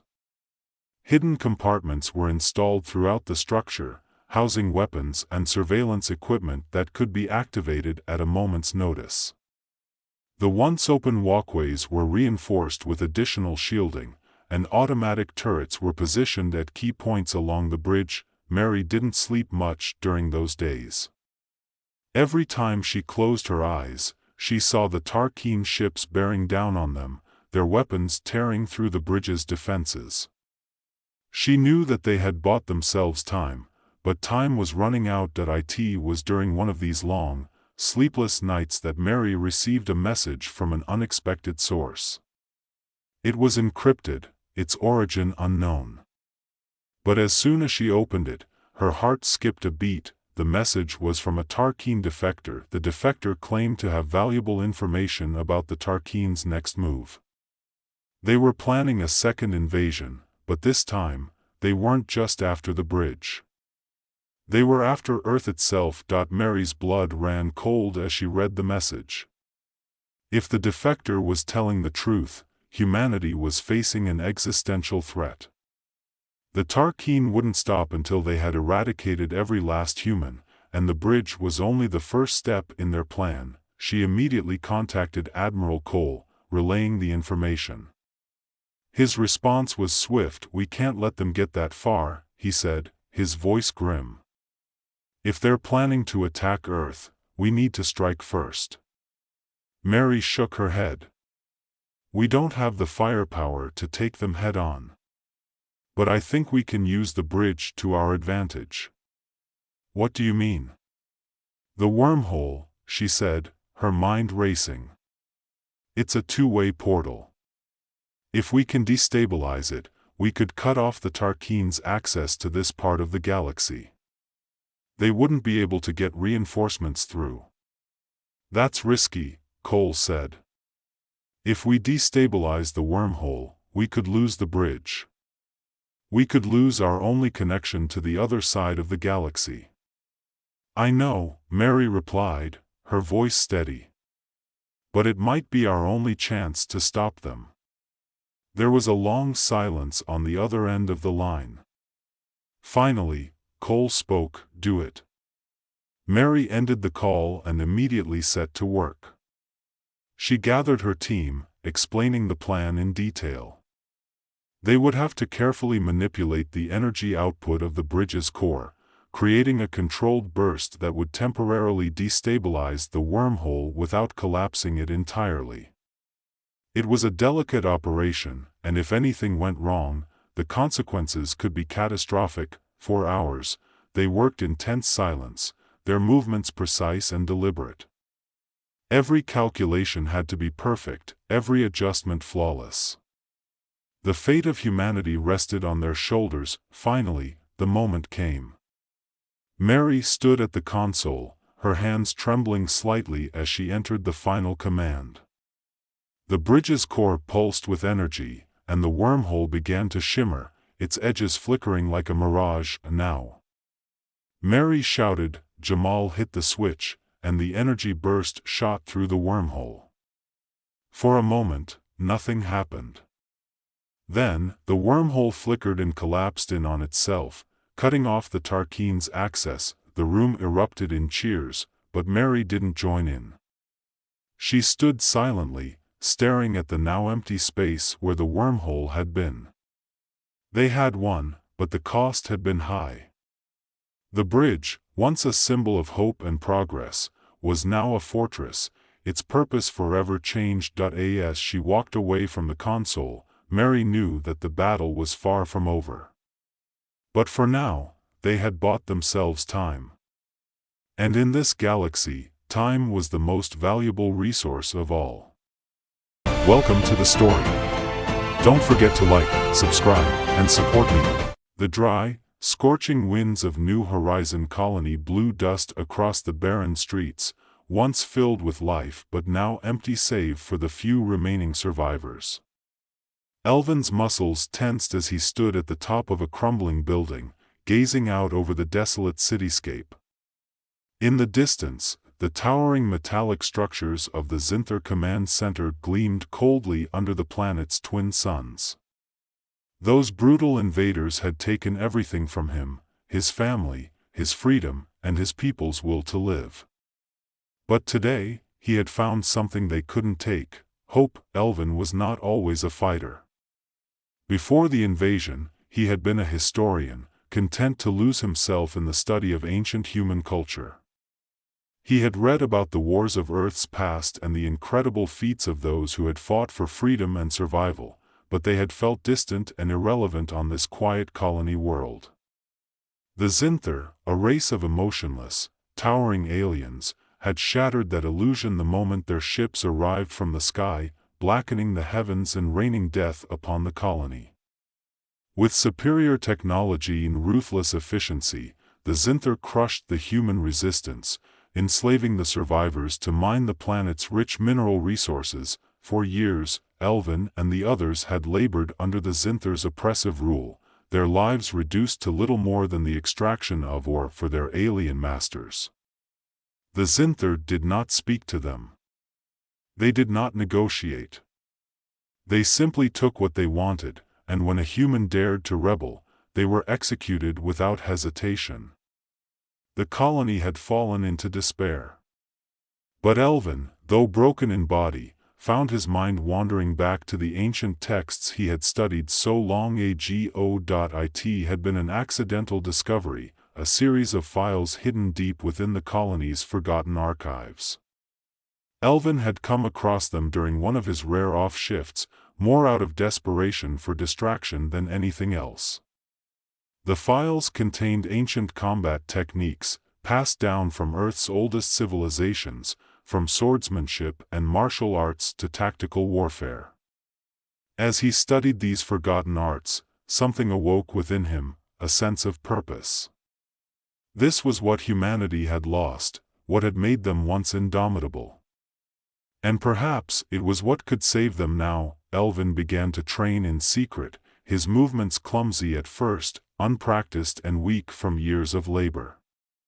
But each night, he pushed himself harder, visualizing the techniques, feeling the strength return to his limbs. His body became lean and strong, his mind sharper than ever. It wasn't long before he realized that he could not do this alone. The rebellion needed more than one man. Lena was the first to join him, a former soldier who had lost her unit in the early days of the invasion. She had been resistant at first, skeptical of Elvin's idealism. "You're talking about fighting the Zinther with ancient combat techniques? With what, sticks and stones?" she had scoffed. But Elvin's determination, and perhaps the glimmer of hope in his eyes, had convinced her to try. Soon, others followed, survivors who had nothing left to lose. Drake, the young mechanic who could rig just about anything, joined the group as well, bringing with him the technical skills they so desperately needed. The days of secret training turned into weeks, and weeks into months. The group grew stronger with every session, their movements precise, their minds disciplined. The Zinther, in their arrogance, did not notice the subtle shifts in the human colony. They saw the humans as broken creatures, incapable of mounting a rebellion.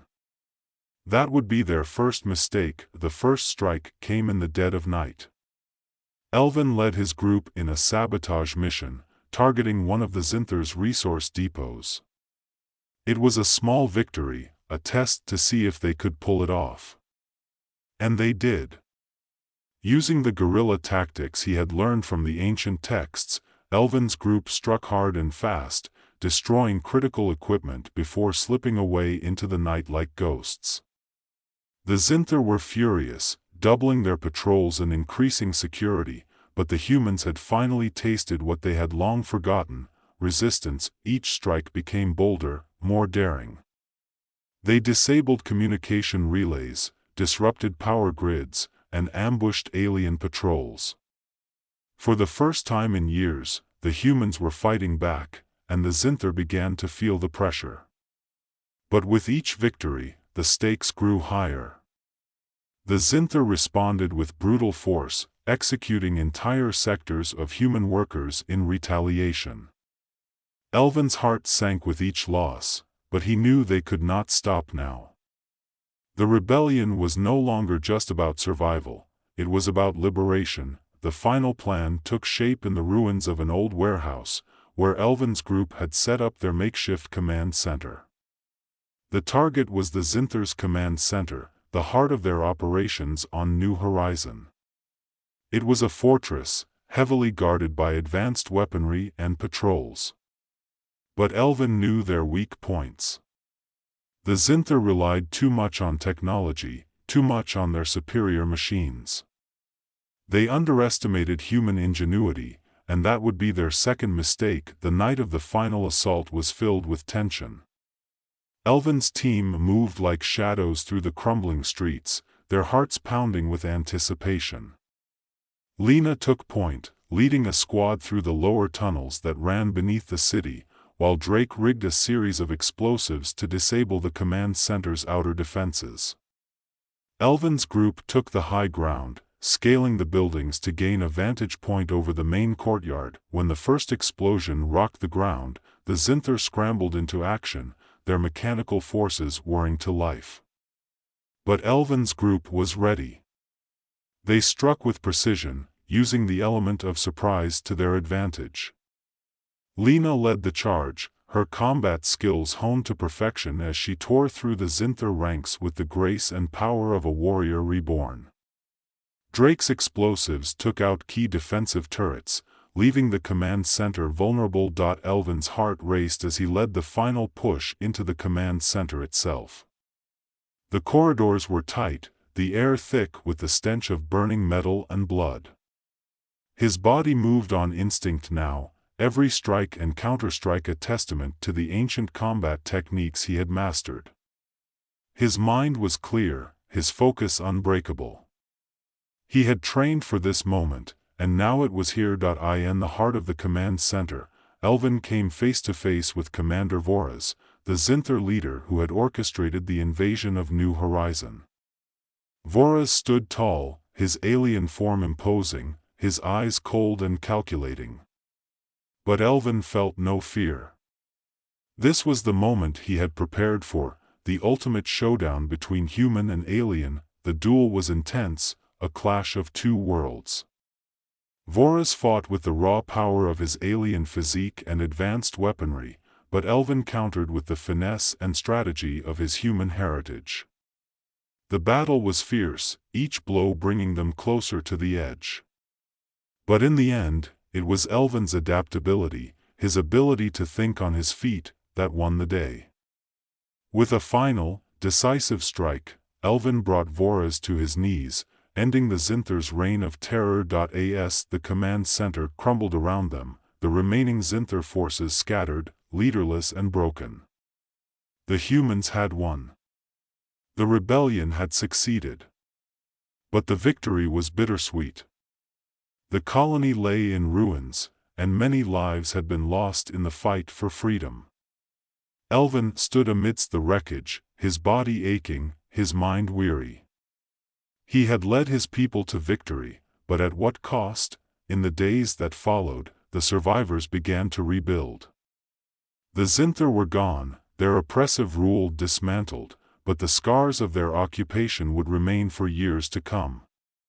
Elvin found himself standing on a cliff overlooking the colony, the twin suns setting in the distance. He thought of the ancient texts that had guided him, the long-lost wisdom of humanity that had given them the strength to fight back. It was a reminder that no matter how advanced the enemy, no matter how overwhelming the odds, the human spirit was indomitable, the path ahead was uncertain. The Zinther might return, or another enemy might rise in their place. But Elvin knew one thing for certain: humanity would be ready. They had rediscovered what it meant to be free, and they would never again allow that freedom to be taken from them. The wind whipped through Elvin's hair as he stood tall, the weight of leadership heavy on his shoulders. But for the first time in years, he felt hope. The battle had been won, but the fight for survival would continue. And as long as there were humans willing to stand and fight, there would always be a chance for victory. Elvin watched as the twin suns dipped below the horizon, their warm glow fading into the night sky. The distant hum of rebuilding echoed faintly from the colony behind him, a constant reminder of the price they had paid for their hard-won freedom. His people were safe, for now, but the future weighed heavily on his mind. He had spent years studying the past, unraveling the mysteries of ancient cultures, but now he was faced with the daunting task of shaping a new future for humanity. The Zinther were gone, but the scars of their rule would linger. As the leader of the rebellion, Elvin knew that many would look to him for guidance. He wasn't sure he was ready to lead in a time of peace. The skills he had rediscovered, the combat techniques, the tactical brilliance, had served him well in battle, but what use were they now? Could he guide his people in rebuilding their shattered world, in creating something lasting and strong out of the ruins of oppression? A soft rustle of footsteps interrupted his thoughts. Lena appeared at his side, her silhouette outlined against the fading light. Her once battered armor was still smeared with the grime of battle, but her face was calm, her eyes steady. "You're thinking too much again," she said, her voice a quiet reassurance against the backdrop of the empty plains. Elvin let out a weary chuckle. "Old habits, I guess. There's just so much to consider now. We won the battle, but that doesn't mean we've won the war. We don't even know if they'll return." Lena crossed her arms, leaning against a broken piece of the wall they stood beside. "They might. Or they might not. Either way, we'll be ready for them. You taught us to fight, to think on our feet, to adapt. That doesn't go away just because the Zinther are gone. You gave us hope, Elvin. That's more than most people get in a lifetime." He looked over at her, admiring the quiet strength she had shown throughout their ordeal. Lena had been one of the first to stand by his side when the rebellion was nothing more than a half-formed idea. Now, she was as much a leader to their people as he was. If there was anyone capable of carrying them forward, it was her. "I'm just not sure if hope is enough anymore," Elvin admitted, his gaze dropping to the cracked ground beneath his feet. "I've always been better at looking backward, you know. The past made sense to me. It had rules, patterns. But this, rebuilding a world? I don't even know where to start." Lena turned to face him fully, her voice firm. "You start by trusting the people around you. We've all been through hell together. We know what needs to be done. The rebuilding, the future, that doesn't rest on your shoulders alone, Elven. You don't have to do this by yourself. He nodded, feeling a flicker of relief at her words. She was right, of course. He had always been the type to take too much on, to feel the weight of the world pressing down on him. But this wasn't just his fight anymore. They had won it together, and together they would build what came next. For a moment, neither of them spoke, the quiet of the night settling around them. The stars began to appear in the sky, bright and sharp, a reminder that the universe was vast and full of possibility.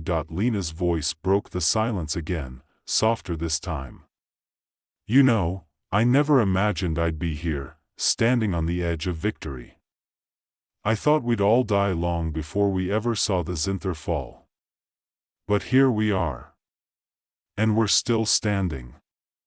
Elven glanced over at her, the corner of his mouth lifting in a small smile. You're as stubborn as I am. I guess that's why we made it this far. Maybe. She laughed lightly. But we're not done yet. He knew she was right. There was still much to be done, and the challenges ahead would be as complex as the battles they had fought. The colony needed to be rebuilt, alliances needed to be formed, and the threat of the Zinther, or any other enemy, still loomed over them. But for the first time in a long time, Elven felt a sense of peace. We'll figure it out, he said at last, his voice steady. One step at a time. Lena nodded, and they stood together for a while longer, watching as the last of the daylight disappeared. When she finally turned to leave, Elven remained, his thoughts no longer burdened by doubt but focused instead on the possibilities of tomorrow. In the days that followed, Elven threw himself into the work of rebuilding. The survivors rallied around him and the others who had led the rebellion. People who had once been nothing more than laborers, beaten down by years of servitude, began to take on new roles. Drake, the young mechanic who had saved them countless times with his quick thinking and technical skills, became instrumental in restoring power and communication systems. Lena coordinated efforts to clear debris and establish new living spaces. There were moments of hardship, of course. Supplies were limited, and many of the colony's critical infrastructure had been destroyed during the fighting. Food and clean water were scarce, and tempers often flared as people adjusted to their new reality. But through it all, Elven remained a steady presence, always ready to listen, to mediate disputes, to remind his people of what they had gained, and what they had to protect. One evening, as the workday came to an end, Elven found himself standing in the old library, the very place where he had first discovered the ancient texts that had changed everything. Dust still coated the shelves, but the air felt different now, lighter, somehow.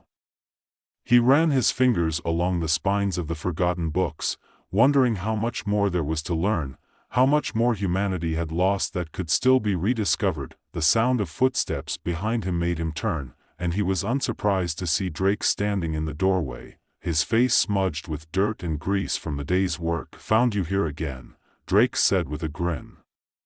You're always drawn back to this place. Elven shrugged. I guess it's where it all started, isn't it? Where I found the key to fighting back. Drake nodded, his expression more serious now. And you think there's more in these old books that can help us in the future? I don't know, Elven admitted. But I think it's worth finding out. We've only scratched the surface of what's in here.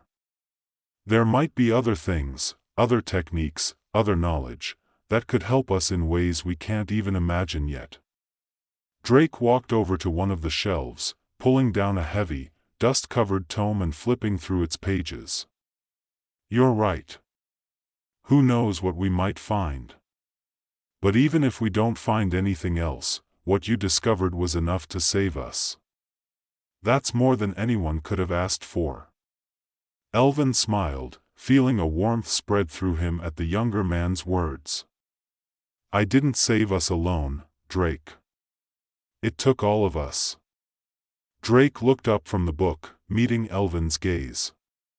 Yeah, but you were the one who gave us a reason to fight. Don't forget that. Elvin didn't reply, but as he stood there in the quiet library, surrounded by the remnants of a past long forgotten, he felt a deep sense of gratitude. They had come so far, and though the road ahead was still uncertain, he no longer feared what was to come. Whatever challenges lay ahead, he knew they would face them together, stronger, wiser, and more determined than ever, and as long as they had that, there was nothing they couldn't overcome. Welcome to the story. Don't forget to like, subscribe, and support me. Linda Carter stepped cautiously into the mouth of the canyon, her breath shallow and her pulse racing in her ears. The air here felt different, as if every particle was charged with potential energy. Behind her, the rest of the research team, all seasoned veterans of space exploration, stood staring at the anomaly in awe. It swirled before them like a tear in the fabric of reality, shimmering with hues of violet and gold. Time itself, whispered Linda, her voice cracking from both fear and excitement. The rift they had stumbled upon during a routine mission on Omega 9 wasn't just a spatial anomaly, it was a window, a gateway, a portal to Earth's past. Are we really going to do this? Asked Mark, her second in command, his face drawn with apprehension. Linda didn't hesitate. We don't have a choice. The alien threat is real. If we have a chance to change the past and give humanity a fighting chance, we must take it. She paused for a moment, gazing into the swirling void. I'll go alone. We can't risk more people. You stay here and monitor the rift. The debate among the team had been heated. They knew that if they crossed into the past, their actions could alter the course of human history. But what was the alternative? Letting the impending alien invasion crush Earth as it had done to so many other civilizations? No. Linda had to act. She stepped closer to the rift, the edges of reality seeming to pulse in sync with her heartbeat. As she approached, her surroundings blurred for a moment. Then, with one final glance back at her team, she stepped through. The world that greeted her on the other side was breathtaking. Blue skies stretched endlessly overhead, and the scent of fresh, unspoiled air filled her lungs. She blinked in the brightness, adjusting to the sunlight after spending so much time in the sterile, artificial light of the spaceship. Before her lay a valley, lush and green, dotted with primitive huts. In the distance, she could see smoke rising from small fires, evidence of early human activity. This was Earth, but not the Earth she knew. The year was 5000 BC, a time when humanity was still in its infancy. As Linda walked down the slope, her heart pounded with anticipation. The data they had gathered before entering the rift indicated that the people of this region were on the cusp of transitioning from a nomadic lifestyle to an agrarian society. If she played her cards right, she could accelerate their development, planting the seeds of technology that would one day save them from the alien menace, but she had to be careful. Too much, too fast, and she could disrupt everything. The first people she encountered were cautious. Their language was rudimentary, a mix of gestures and sounds, but Linda had studied enough ancient linguistics to communicate. She held up her hands, palms open, a universal sign of peace. One of the men, tall and muscular with piercing eyes, stepped forward. His clothing was made of animal skins, and a crude stone axe hung from his belt. He eyed Linda warily but did not approach. I come in peace, Linda said slowly, her voice calm. I want to help. The man, who would later introduce himself as Chief Rayhan, studied her for a long moment before nodding slightly. He spoke a few words, and though Linda couldn't understand everything, she sensed that he was asking her why she was there. Linda reached into the small pack she had brought with her. She pulled out a metal tool, an agricultural implement designed to help till the soil. As she handed it to Rayhan, his eyes widened in disbelief. Metalwork was far beyond the capabilities of his people, but he recognized its value immediately. "This will help your people," Linda said, hoping her actions would speak louder than words. "I can teach you more." Rayhan's gaze softened, but before he could respond, an elderly man stepped forward, his eyes filled with suspicion. This was Tama, the tribe's spiritual leader. His distrust of Linda was palpable. He muttered something in Rayhan's ear, and the chief's face hardened once more. Linda knew that winning over Rayhan was only part of the battle. She would have to convince the entire tribe, including Tama, if her plan was to succeed. Over the next few days, Linda worked tirelessly to integrate herself into the tribe. She taught them how to use the tools she had brought, showing them more efficient ways to farm, how to smelt simple metals, and the basics of written communication. Rayhan and many of the younger members of the tribe were eager to learn, but Tama remained a constant obstacle. He saw Linda's influence as unnatural, a disruption of the order the gods had established. One night, as Linda sat by the fire, watching the stars, Tama approached her. His weathered face was stern, but there was a glimmer of curiosity in his eyes. "You bring power," he said in halting speech. "But why?" Linda hesitated. She couldn't explain the full truth. How could she tell him that she was from the future, here to change the course of history? Instead, she said, "Your people are strong, but there are dangers coming. I can help you prepare." Tama stared at her for a long moment before turning away. His response was cryptic: "Change comes slowly, or it brings chaos." As the weeks passed, the tribe flourished. Crops grew faster, tools became more refined, and Linda could see the subtle shifts in their society. But she also noticed something else. Time itself seemed to be resisting her presence. At first, it was small things, objects misplaced, conversations repeated. But soon, Linda's memories began to fade, details of the future slipping away as if the timeline were rewriting itself around her. She knew she couldn't stay in the past much longer. Every day she remained, the more unstable her connection to the future became. But just as Linda began planning her return, the unthinkable happened. The aliens had discovered her plan. The first sign of trouble came when the sky lit up with a flash of light. Linda looked up, her heart sinking as she recognized the unmistakable glow of an alien transport pod entering the atmosphere. They had come to stop her. She rushed to Rayhan's side, explaining in hurried, broken sentences that danger was coming. At first, he didn't understand, but when the alien ship landed in the valley, its metallic hull gleaming in the sunlight, realization dawned. The aliens emerged, their tall, slender forms almost humanoid but with an eerie, otherworldly grace. They moved silently, their weapons glowing with energy. The tribe, armed only with primitive spears and axes, stood no chance, but Linda wasn't about to let them die. "Get everyone to the caves," she shouted to Rayhan, who immediately began barking orders. The tribe scattered, heading for the safety of the nearby hills. Linda knew that their only hope was to use the technology she had introduced to outsmart the aliens. She had no weapons capable of matching the aliens' advanced firepower, but she had something else: ingenuity. She and Rayhan set traps throughout the valley, using the terrain to their advantage. Pits were dug, covered with leaves, and crude explosives, made from the early chemistry she had taught them, were rigged to detonate when triggered. It wasn't much, but it was all they had. When the aliens finally advanced, they were met with fierce resistance. Though the tribe's weapons were primitive, their tactics were clever, and the element of surprise was on their side.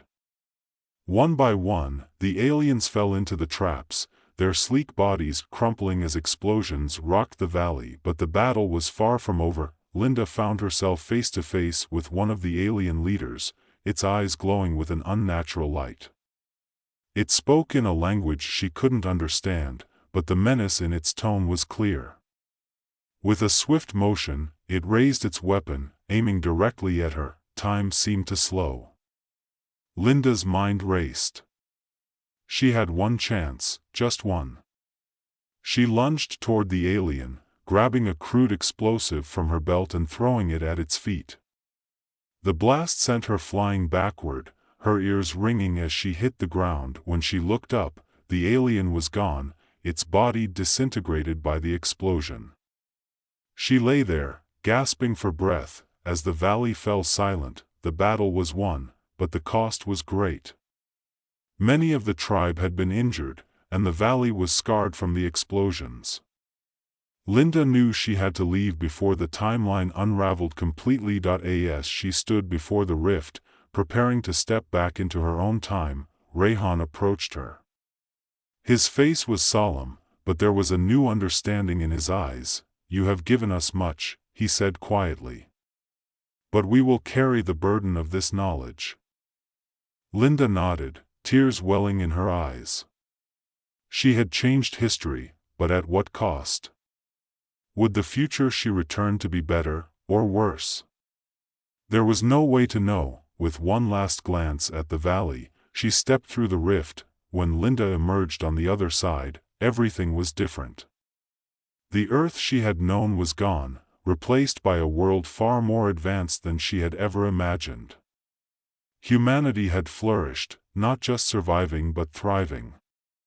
The technology she had introduced in the past had grown over millennia, creating a civilization that spanned the stars. And yet, Linda felt a deep unease. She had done what she thought was right, but the weight of her actions pressed heavily on her soul. As she gazed up at the night sky, filled with distant stars and alien worlds, she couldn't help but wonder, had she truly saved humanity, or had she unleashed something far worse? Linda's footsteps echoed faintly as she walked through the sterile corridors of the research facility. Everything felt strange, as though the world had shifted just slightly off balance. She had returned, but it wasn't the future she had left. There were no welcoming faces from her team, no congratulations on a successful mission. Instead, an eerie silence permeated the space. The advanced Earth she had glimpsed upon returning through the time rift was nothing like what she remembered. Buildings soared higher, gleaming with unfamiliar technology. Transport ships hovered silently in the distance, their sleek designs far more advanced than anything she had seen before. Yet, despite the awe-inspiring progress, Linda felt disconnected, like she didn't belong in this timeline anymore. She wandered the hallways of the facility, her mind racing with questions.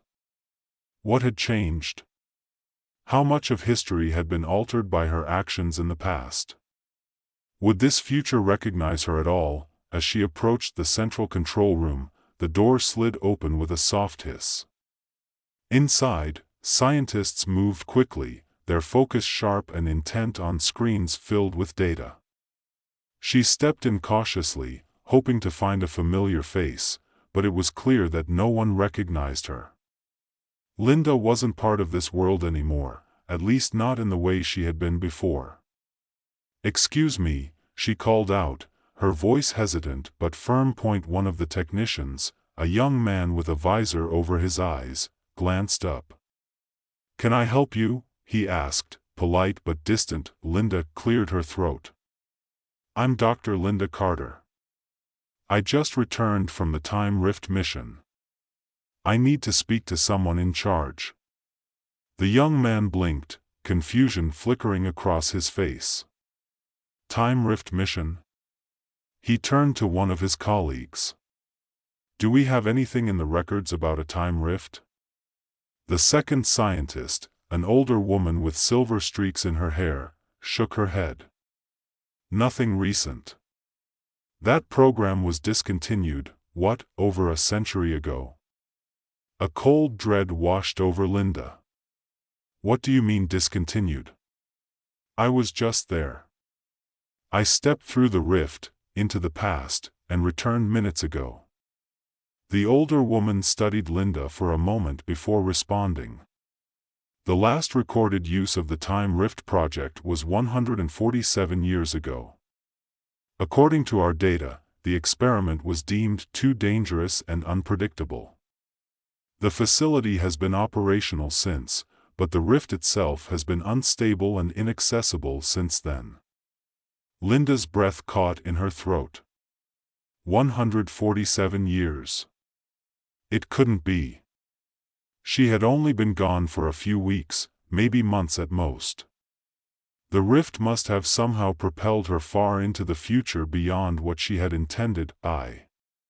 I didn't mean to be gone that long, Linda muttered, feeling the weight of the years pressing down on her.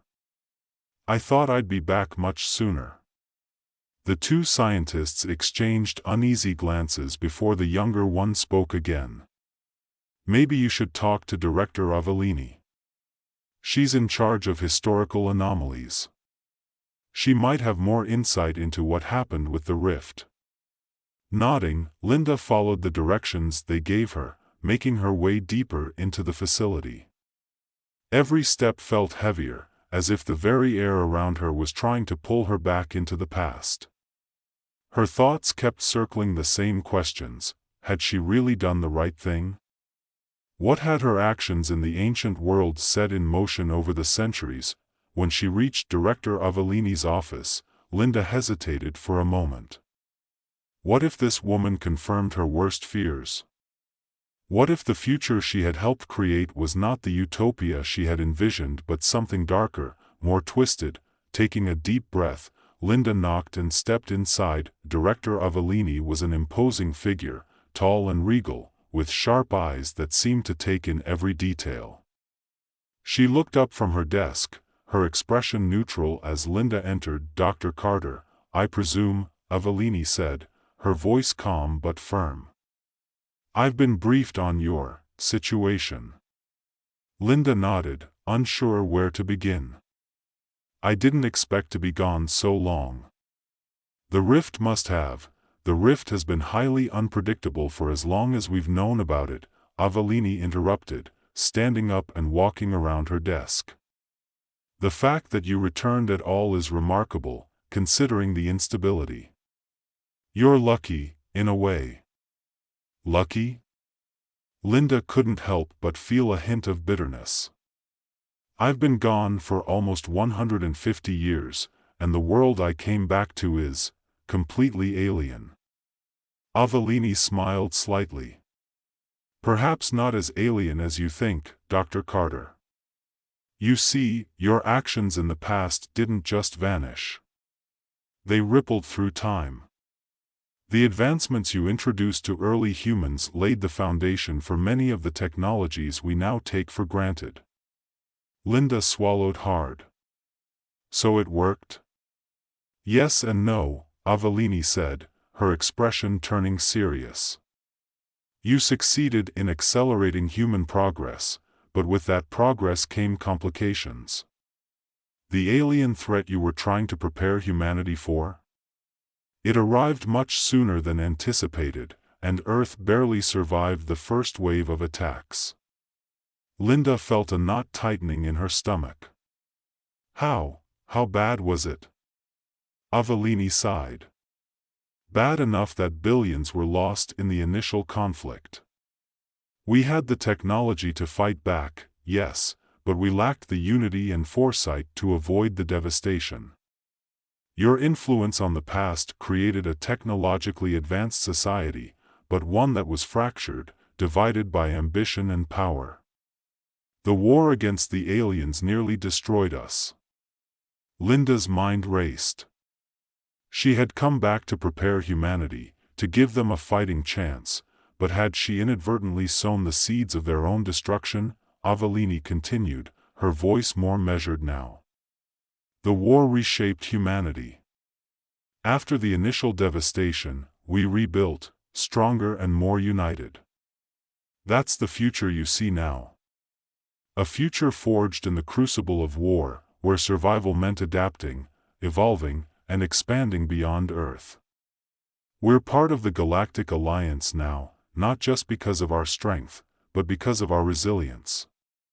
Linda stared out the window, taking in the gleaming cityscape in the distance. Advanced ships floated effortlessly above the skyline, and the people moved with a sense of purpose and calm. They had survived. But at what cost? I never wanted this, Linda said softly. I wanted to help, not cause more suffering. Avellini's gaze softened. You couldn't have known the full extent of what would happen. Time is a delicate thing, and even the smallest changes can create waves. What matters now is that you're here, in this future, and you can help us continue moving forward. Linda felt a sense of hopelessness creeping in. How can I help now? I'm over a century behind. Everything I knew is gone. Avellini smiled, a hint of optimism in her eyes. Not everything. You're still one of the brightest minds in the field of temporal science. We've made advancements, yes, but understanding the rift, understanding how to move through time and space without disrupting the balance, that's something we've yet to perfect. With your experience, you could be invaluable to us.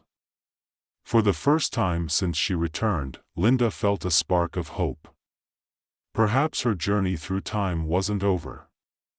Perhaps she could still make a difference, even in this future that felt so foreign to her. But as she stood there, contemplating her next steps, the faint memory of the alien leader she had fought in the past resurfaced in her mind. Something about its final words, or the way it had looked at her, lingered, a warning she couldn't shake. The battle had been won, but Linda couldn't help but feel that the war was far from over. Dr. Carter, Avellini said, pulling Linda from her thoughts, the time rift may be unstable, but if we can stabilize it, we could unlock the secrets of time itself. You've already proven that humanity can adapt, can evolve. Now, let's see what else we can do.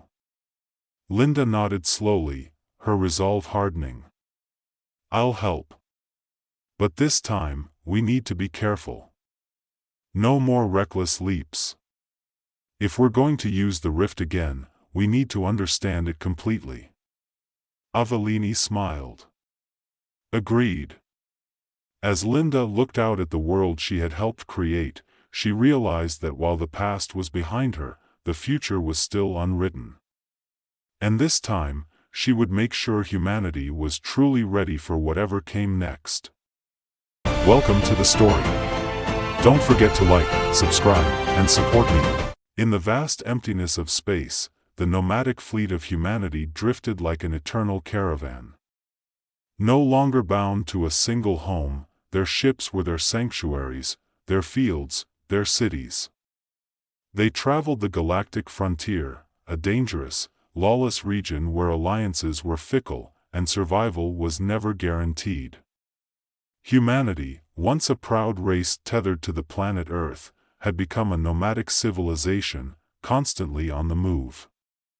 It was both a choice and a necessity, for in the depths of the galaxy, staying in one place too long was an invitation to doom. Captain Elise Marlowe stood on the bridge of the Solace, her hands clasped behind her back, her sharp eyes scanning the shimmering stars outside. The Solace was the heart of the fleet, a massive, battle-hardened vessel that had seen more than its share of skirmishes. It was a symbol of endurance, just like the people it carried. Elise had been born into the nomadic life. The stories of a time when humanity had a single world were legends to her, tales passed down from those who had seen the destruction of Earth. Now, they were wanderers, surviving by wits, strategy, and their ability to move. Always move. Captain, incoming report from the Outer Scouts, Commander Jackson Theres announced, his voice tight with tension. He was Elise's second-in-command, a man of action with nerves as sharp as his instincts. His tall, muscular frame was imposing, but it was his quick thinking and ruthless efficiency that had made him invaluable to Elise. "Bring it up," Elise said, turning to face the tactical screen. Jackson tapped a command, and a holographic projection of the galaxy flickered into view. A red marker flashed at the edge of their current position, a scout ship reporting enemy activity. "It's the Zillions," Jackson growled, his fists clenching at his sides. "They've been probing the edges of the fleet for days now." The Zillions. A race of marauders, brutal and efficient, thriving on chaos and destruction. They were one of the galaxy's most feared species, notorious for raiding and enslaving entire civilizations. Elise had crossed paths with them before, and it had never been pleasant.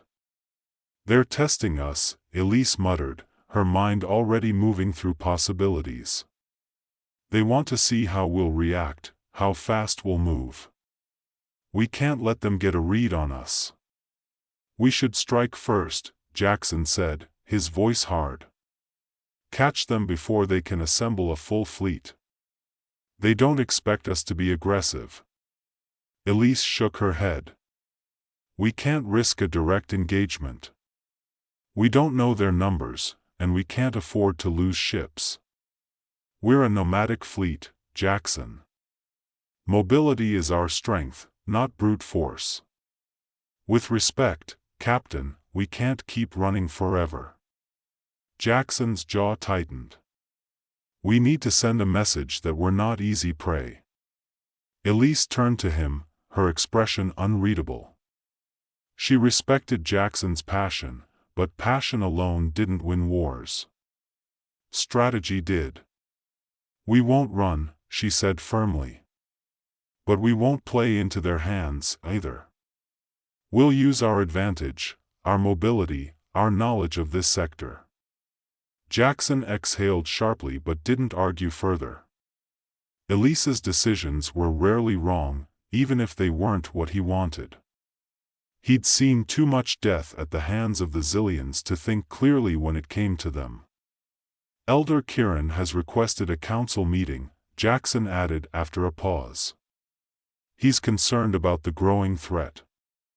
Elise nodded. Elder Kieran was one of the oldest members of the fleet, a voice of wisdom and experience.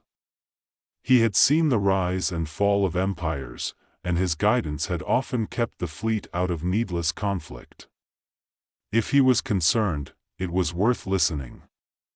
"Prepare the council room," Elise ordered. "We'll meet at once."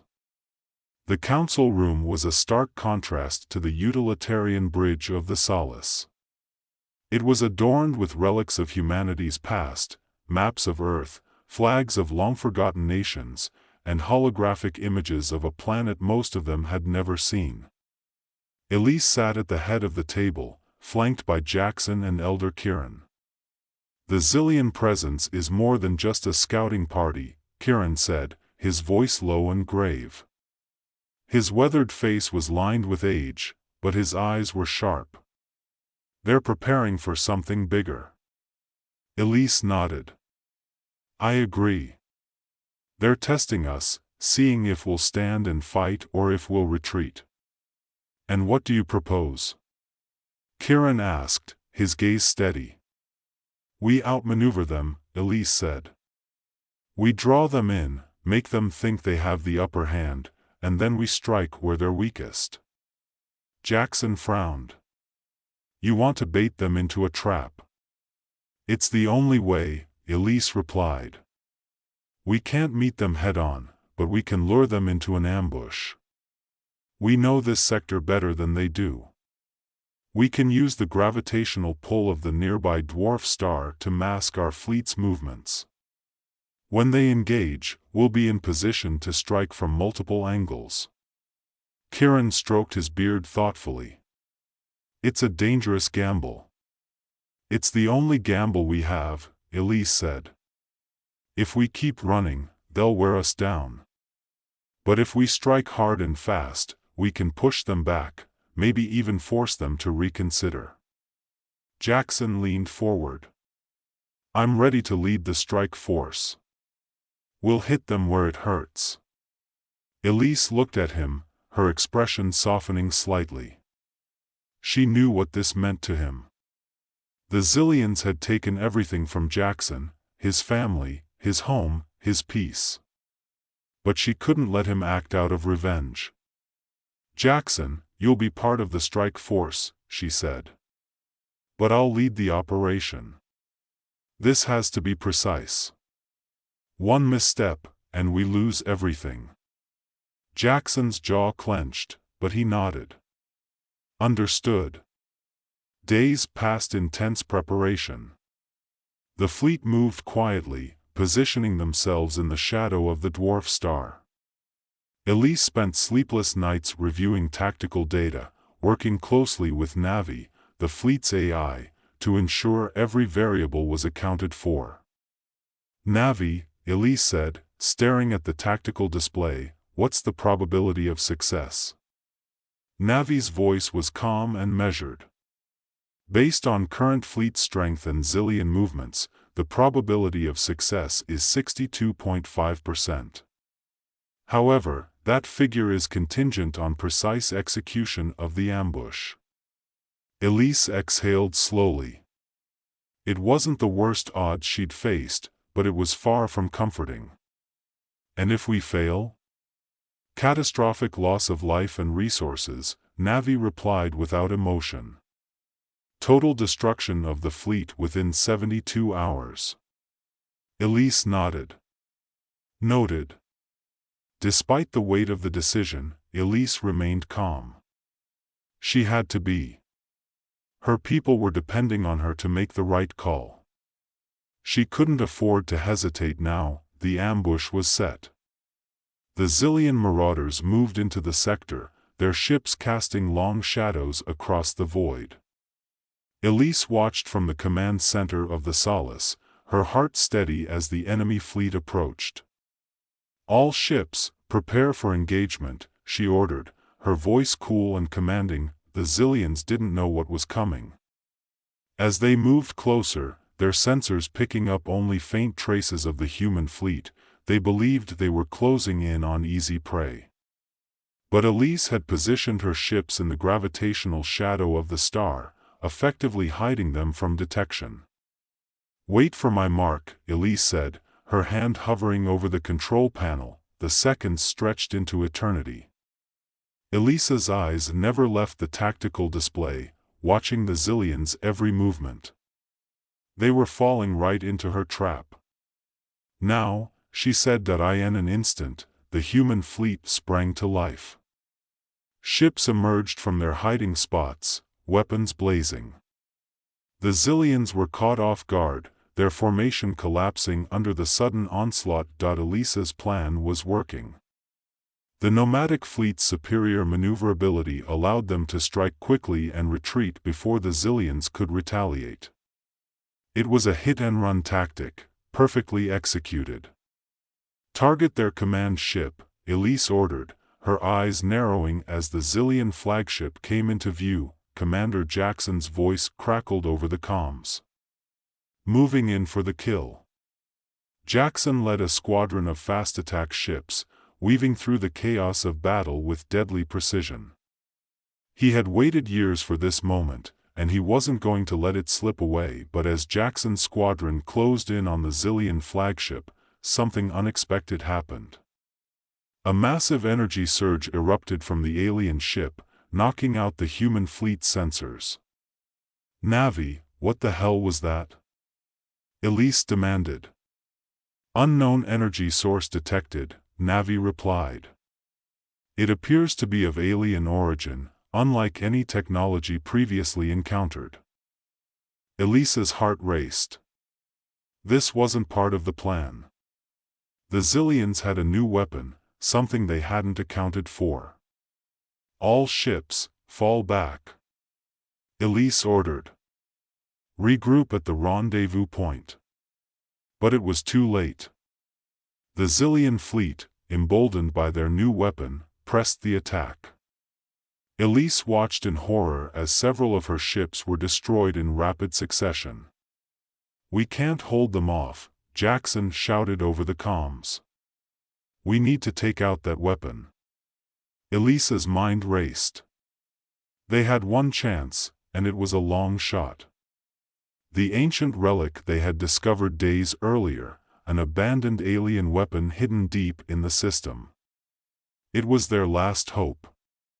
"Jackson, I need you to buy us time," Elise said, her voice steady. "I'm going to activate the relic." "Understood," Jackson replied. "But you better hurry." Elise sprinted to the command center, where the relic had been stored under tight security. It was a strange, pulsing object, unlike anything they had ever seen before. Navi had analyzed it, but even the AI couldn't fully comprehend its power. "Are you sure about this, Captain?" Navi asked, its voice uncharacteristically uncertain. "We don't have a choice," Elise said, her hands trembling as she activated the device. The relic hummed to life, its energy growing more intense with each passing second. Elise felt a strange sensation wash over her, like she was tapping into something far beyond her understanding. "Relic activated," Navi announced. "Brace for impact." A massive energy wave erupted from the relic, sweeping across the battlefield. The zillion ships were hit first, their systems short-circuiting, their weapons going offline. The human fleet was spared, though barely. As the wave passed through them, Elise watched as the Zillion flagship drifted, powerless. Aroth, the leader of the Marauders, was defeated. The battle was over. In the aftermath, the human fleet regrouped. The cost had been high, too high. But they had survived. Jackson, though injured, had made it back. Elise stood on the bridge of the Solace, staring out at the wreckage of the Zillion fleet. "We did it," Jackson said, limping up to her side. "At what cost?" Elise replied quietly, the relic had saved them, but its power was terrifying. They had tapped into something ancient and dangerous. Elise knew they couldn't rely on such a weapon again. "We survived," Jackson said. "That's what matters."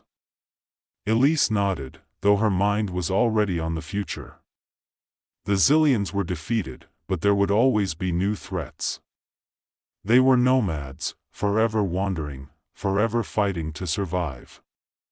"We'll rebuild," she said, her voice steady. "And we'll be ready for whatever comes next." The fleet set course for uncharted space, ready to face whatever the galaxy had in store. They were the nomads of the cosmos, and they would endure. The nomadic fleet moved silently through the dark expanse of space, the remnants of the battle fading behind them. Elise sat in her quarters, her eyes scanning the endless stars outside her window. She felt the weight of the relic's power still pulsing in her thoughts. It was a victory, but the kind that left scars deeper than any physical wound. She hadn't even been able to rest since the fight ended, her mind turning over the implications of what had just happened. The relic, it was more than just a weapon. It had responded to her touch, as though it had been waiting for someone to awaken it. She couldn't shake the feeling that they had unlocked something they weren't supposed to, something ancient that might not let them go as easily as they hoped. A soft chime echoed in her room, snapping her back to the present. It was Jackson, and he looked as worn as she felt. His arm was in a sling from the last skirmish, but the fire in his eyes hadn't dimmed. "How are you holding up?" he asked, stepping into the room without waiting for permission. That was Jackson, direct, no room for formality. Elise sighed and leaned back in her chair. "We survived." "That's not an answer," he shot back, dropping into the chair opposite her. She looked at him, a wry smile pulling at her lips. "Do you want the captain's report or the truth?" "Truth, always." She let out a breath. "I'm tired, Jackson. Tired of running, tired of fighting. This relic we used, it didn't feel like a victory. It felt like we crossed a line. Jackson nodded slowly, his eyes darkening. I get that. But what choice did we have? If we didn't use it, we'd be dead. That thing saved us. Did it? Elisa's voice was quiet, but the edge was unmistakable. We don't even know what it is.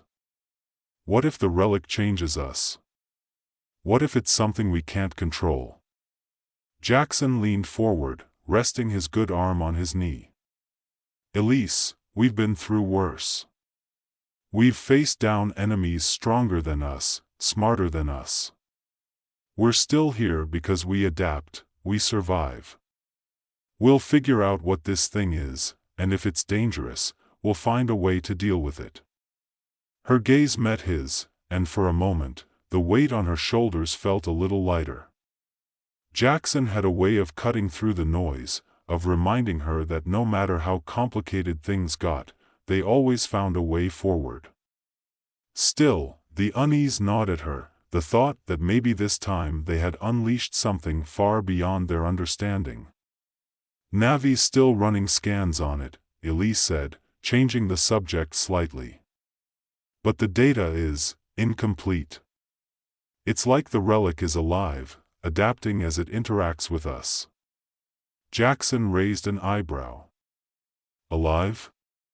Not in the traditional sense, she clarified, but it's not just a piece of technology. There's something more to it. Something sentient. Jackson frowned. If that's true, then we need to be careful.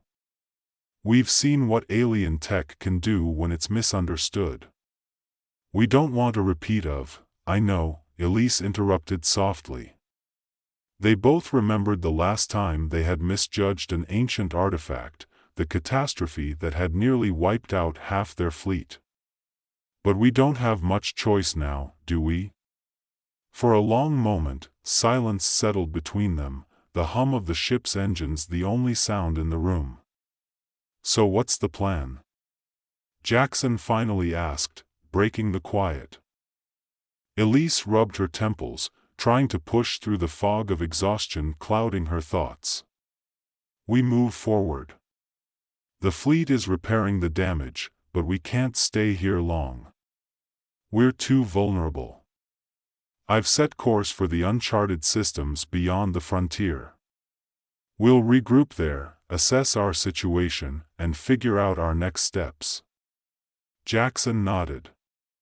And the Zillions? They'll come back, Elise said grimly. They always do. But this time, we'll be ready. They lost a lot in that battle, and Aroth is gone. That'll slow them down, maybe even fracture their leadership. But they won't stay down forever. Jackson smirked, though it didn't reach his eyes. Then we make sure we're stronger by the time they show up again. Days passed, but the sense of looming danger never fully lifted. As the fleet moved deeper into uncharted space, they encountered anomalies, strange energy signatures, gravitational distortions, and star systems that didn't match their records. It was a part of the galaxy that no one had explored in millennia, a place where ancient civilizations had risen and fallen long before humanity took to the stars. Elise spent her time coordinating repairs and strategies while continuing to study the relic. Navi, ever analytical, continued its scans, though even the AI seemed baffled by the artifact's complexity. Captain, Navi said one morning as Elise sat in her private command room, I've detected an anomaly in the relic's energy patterns. Elise looked up from her data pad, her brow furrowing. What kind of anomaly? It's evolving, Navi replied. The energy output is increasing incrementally, but it's not just raw power. It appears to be reorganizing itself, forming connections. Connections to what? That remains unclear. However, I've hypothesized that the relic is attempting to interface with a system outside our network. Elise felt a chill run down her spine. Are we talking about an external threat? Could it be contacting another race? It's possible, Navi said. But there's no conclusive data yet. What is clear is that this artifact is far more complex than any known technology we've encountered. Elise stood, her mind racing. If the relic was reaching out, who, or what, was it trying to connect with? And why? The last thing they needed was to trigger another conflict, especially in a region of space where they had no allies and little information. Keep monitoring it, she ordered. Let me know the second you find anything that looks like a threat. Understood, Captain. That evening, as the fleet coasted through the silent void, Elise stood on the observation deck, watching the distant stars flicker. She had always loved this view, the endless horizon of space, the promise of the unknown. But now, it felt different. The unknown no longer felt like an adventure. It felt like a threat lurking just beyond her grasp. Jackson joined her, standing beside her in silence for a few moments before speaking. You feel it too, don't you? Elise nodded. Something's coming. I don't know what, but it's coming. We'll face it, Jackson said, his voice steady. We always do.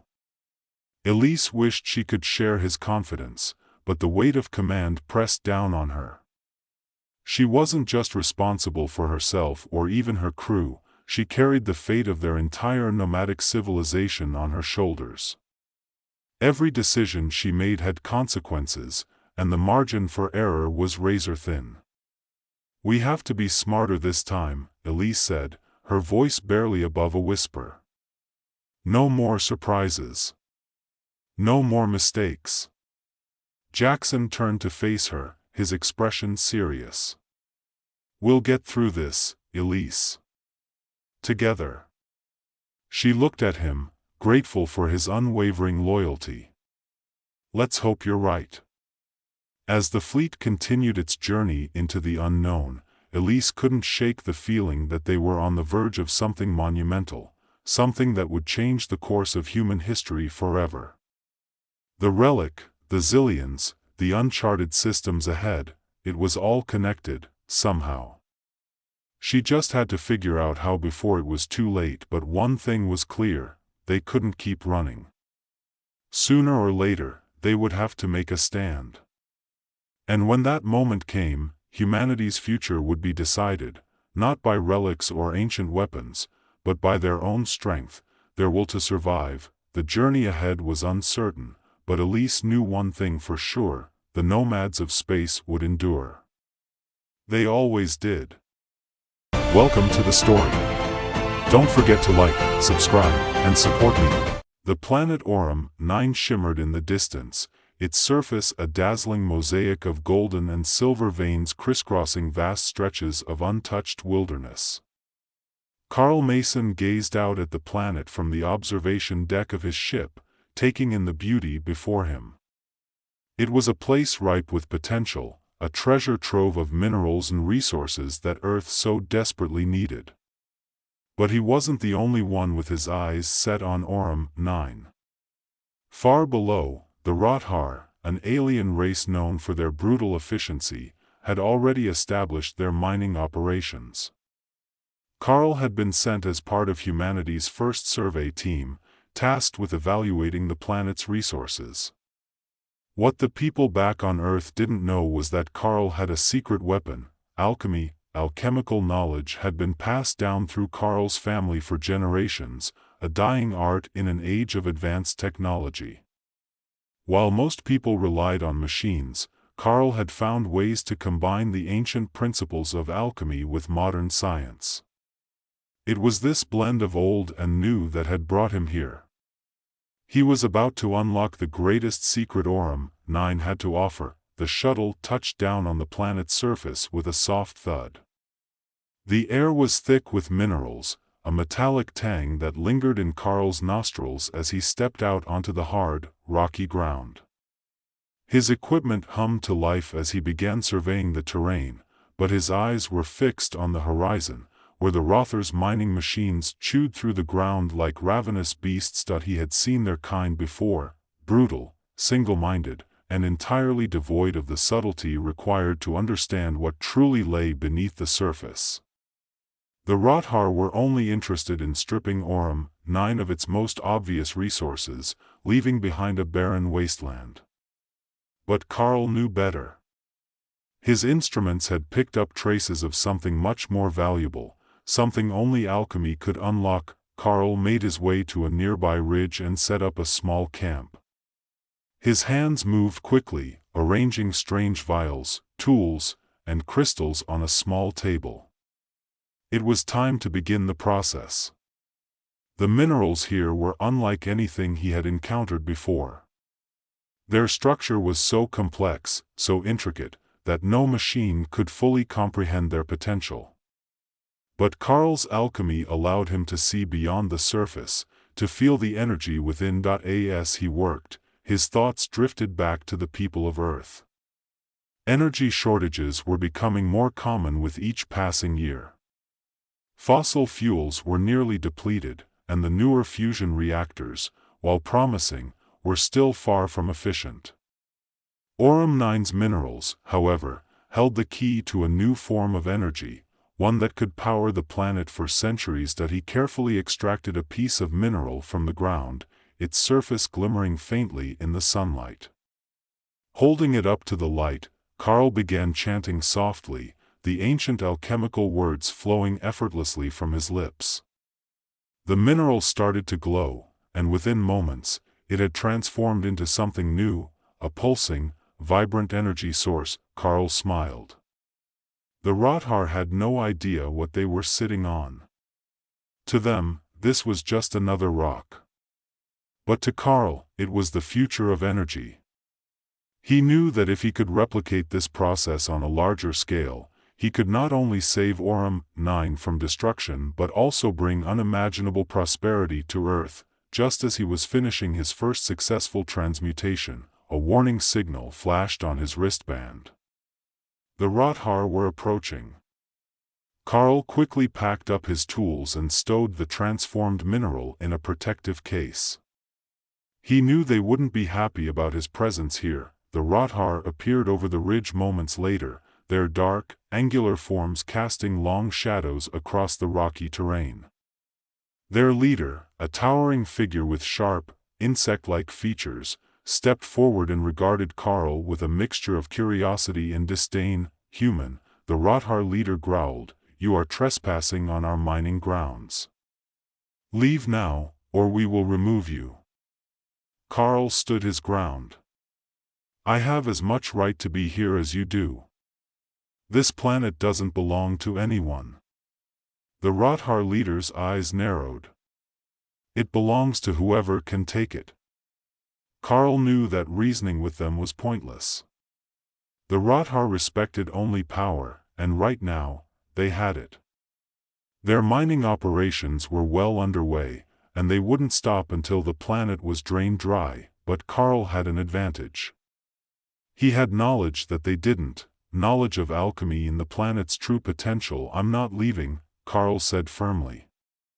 "And if you knew what was good for you, you wouldn't either." The Rothar leader let out a low, menacing chuckle. "You think you can stop us? With what, human? Your primitive tools and weak machines?" Carl smiled. "I don't need machines." With a swift motion, he pulled the transformed mineral from his case and held it up. The Rothar leader's eyes widened as the glowing stone pulsed with energy, casting strange shadows across the ground. Carl began to speak again, the ancient alchemical words echoing across the ridge. The ground trembled, and a shimmering barrier of light rose up around them, forming a protective dome over Carl's camp. The Rothar stepped back in surprise, their weapons buzzing to life, but it was too late. The barrier was impenetrable, and their machines were powerless against it. The Rothar leader snarled in frustration. "What is this? Some kind of trick?"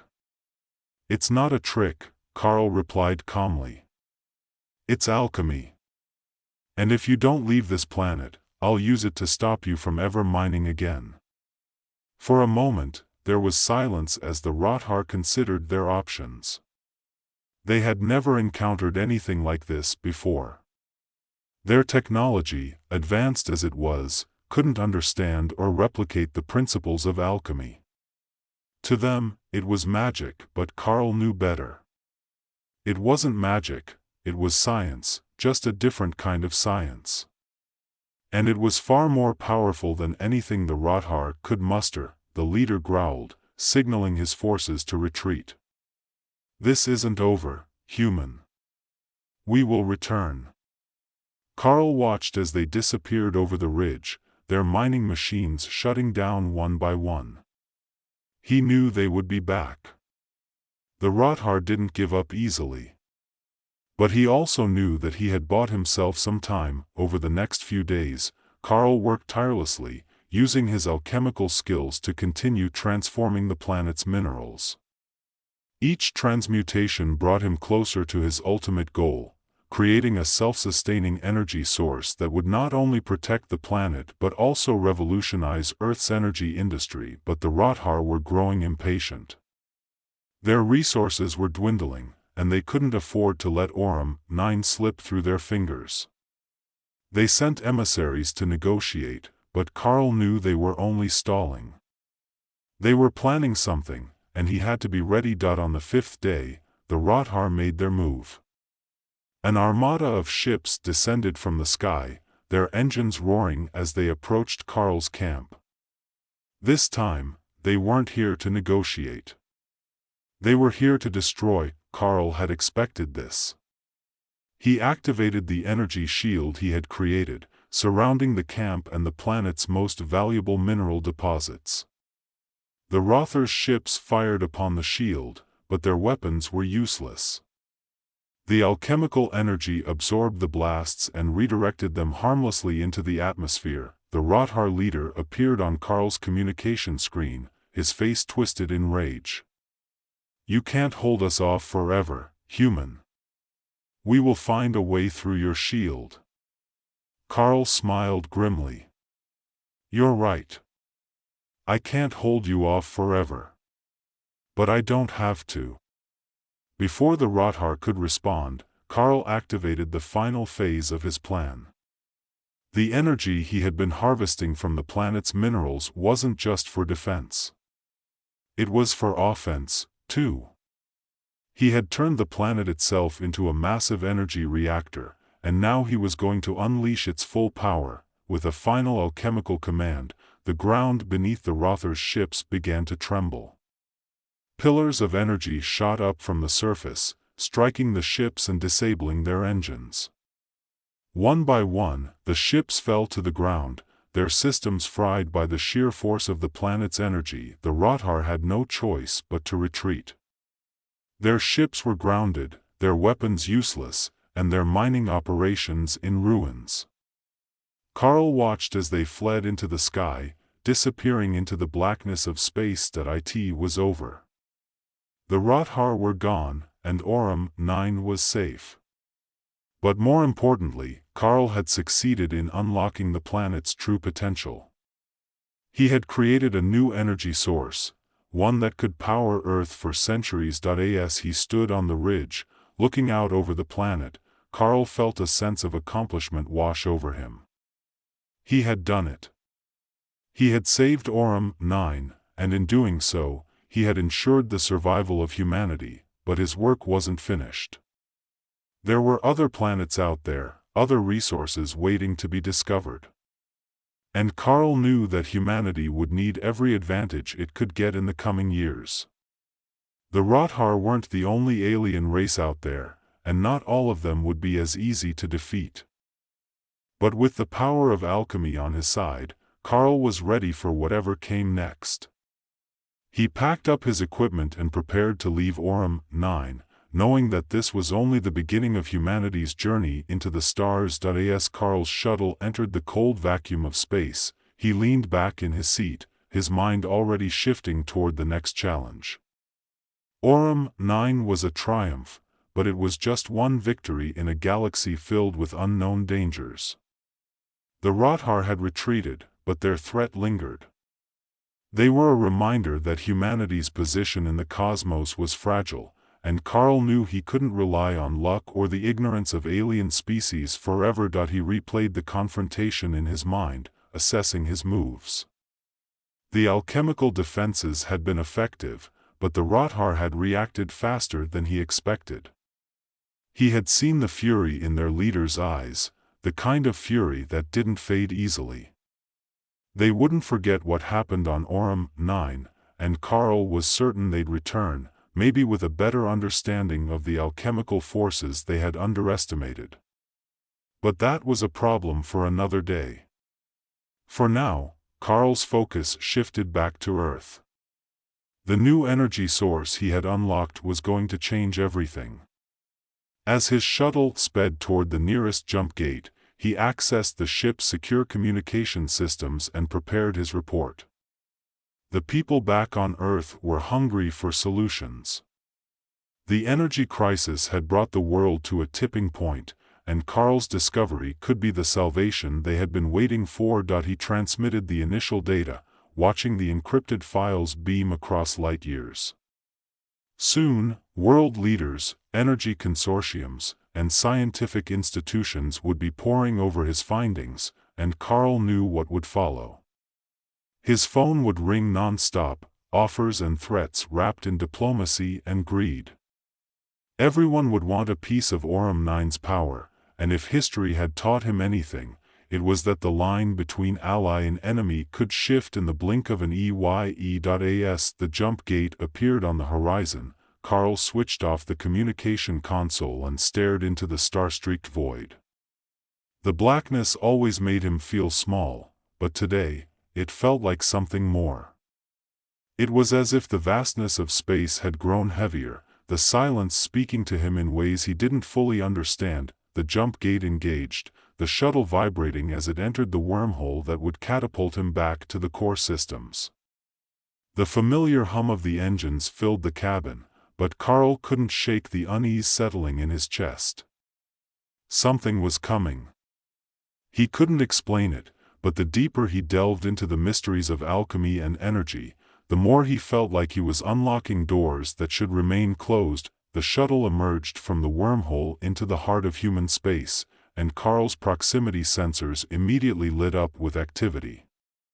Massive ships dotted the system, battlecruisers, freighters, and sleek diplomatic vessels moving between space stations and planetary hubs.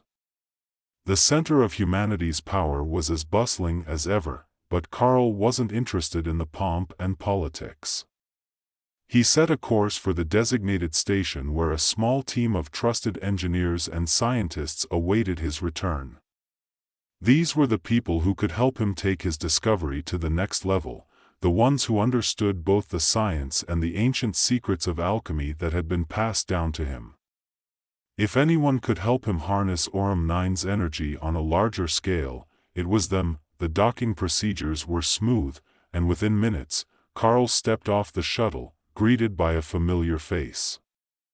Dr. Elena Hargrove, one of Earth's leading physicists, smiled as she extended a hand. "Carl, you've done it again," she said, her voice tinged with awe. "We received your data. The energy potential from Aurum 9 is off the charts. If we can replicate what you've done, we can," Carl said, his tone firm. "But it's going to take more than just traditional science to make this work." Elena raised an eyebrow. "The alchemy part, I assume?" Carl nodded. "It's not something you can learn overnight, but I'll guide you through it. We need to move quickly, though. The Rothar won't stay away for long, and I'm betting they'll be better prepared next time." Elena's expression darkened. "I've already heard whispers from military circles. They're on edge, worried about retaliation. They should be, Carl said grimly. The Rothar are resourceful. They're not going to let this go. As they walked through the station's corridors, Carl briefed Elena on his findings in more detail. The transmuted minerals were stable, but their full potential had yet to be tapped. If they could perfect the process, Earth wouldn't just solve its energy crisis, it would leap ahead of every other species in the galaxy. They reached the research lab, where a small team was already at work. Holographic displays filled the room, showing simulations of the energy reactions Carl had recorded on Aurum 9. The team looked up as Carl entered, a mix of anticipation and uncertainty in their eyes. "All right, let's get to work," Carl said, stepping up to one of the displays. "This is where we unlock the future." The next few days blurred together in a frenzy of calculations, experiments, and late-night discussions.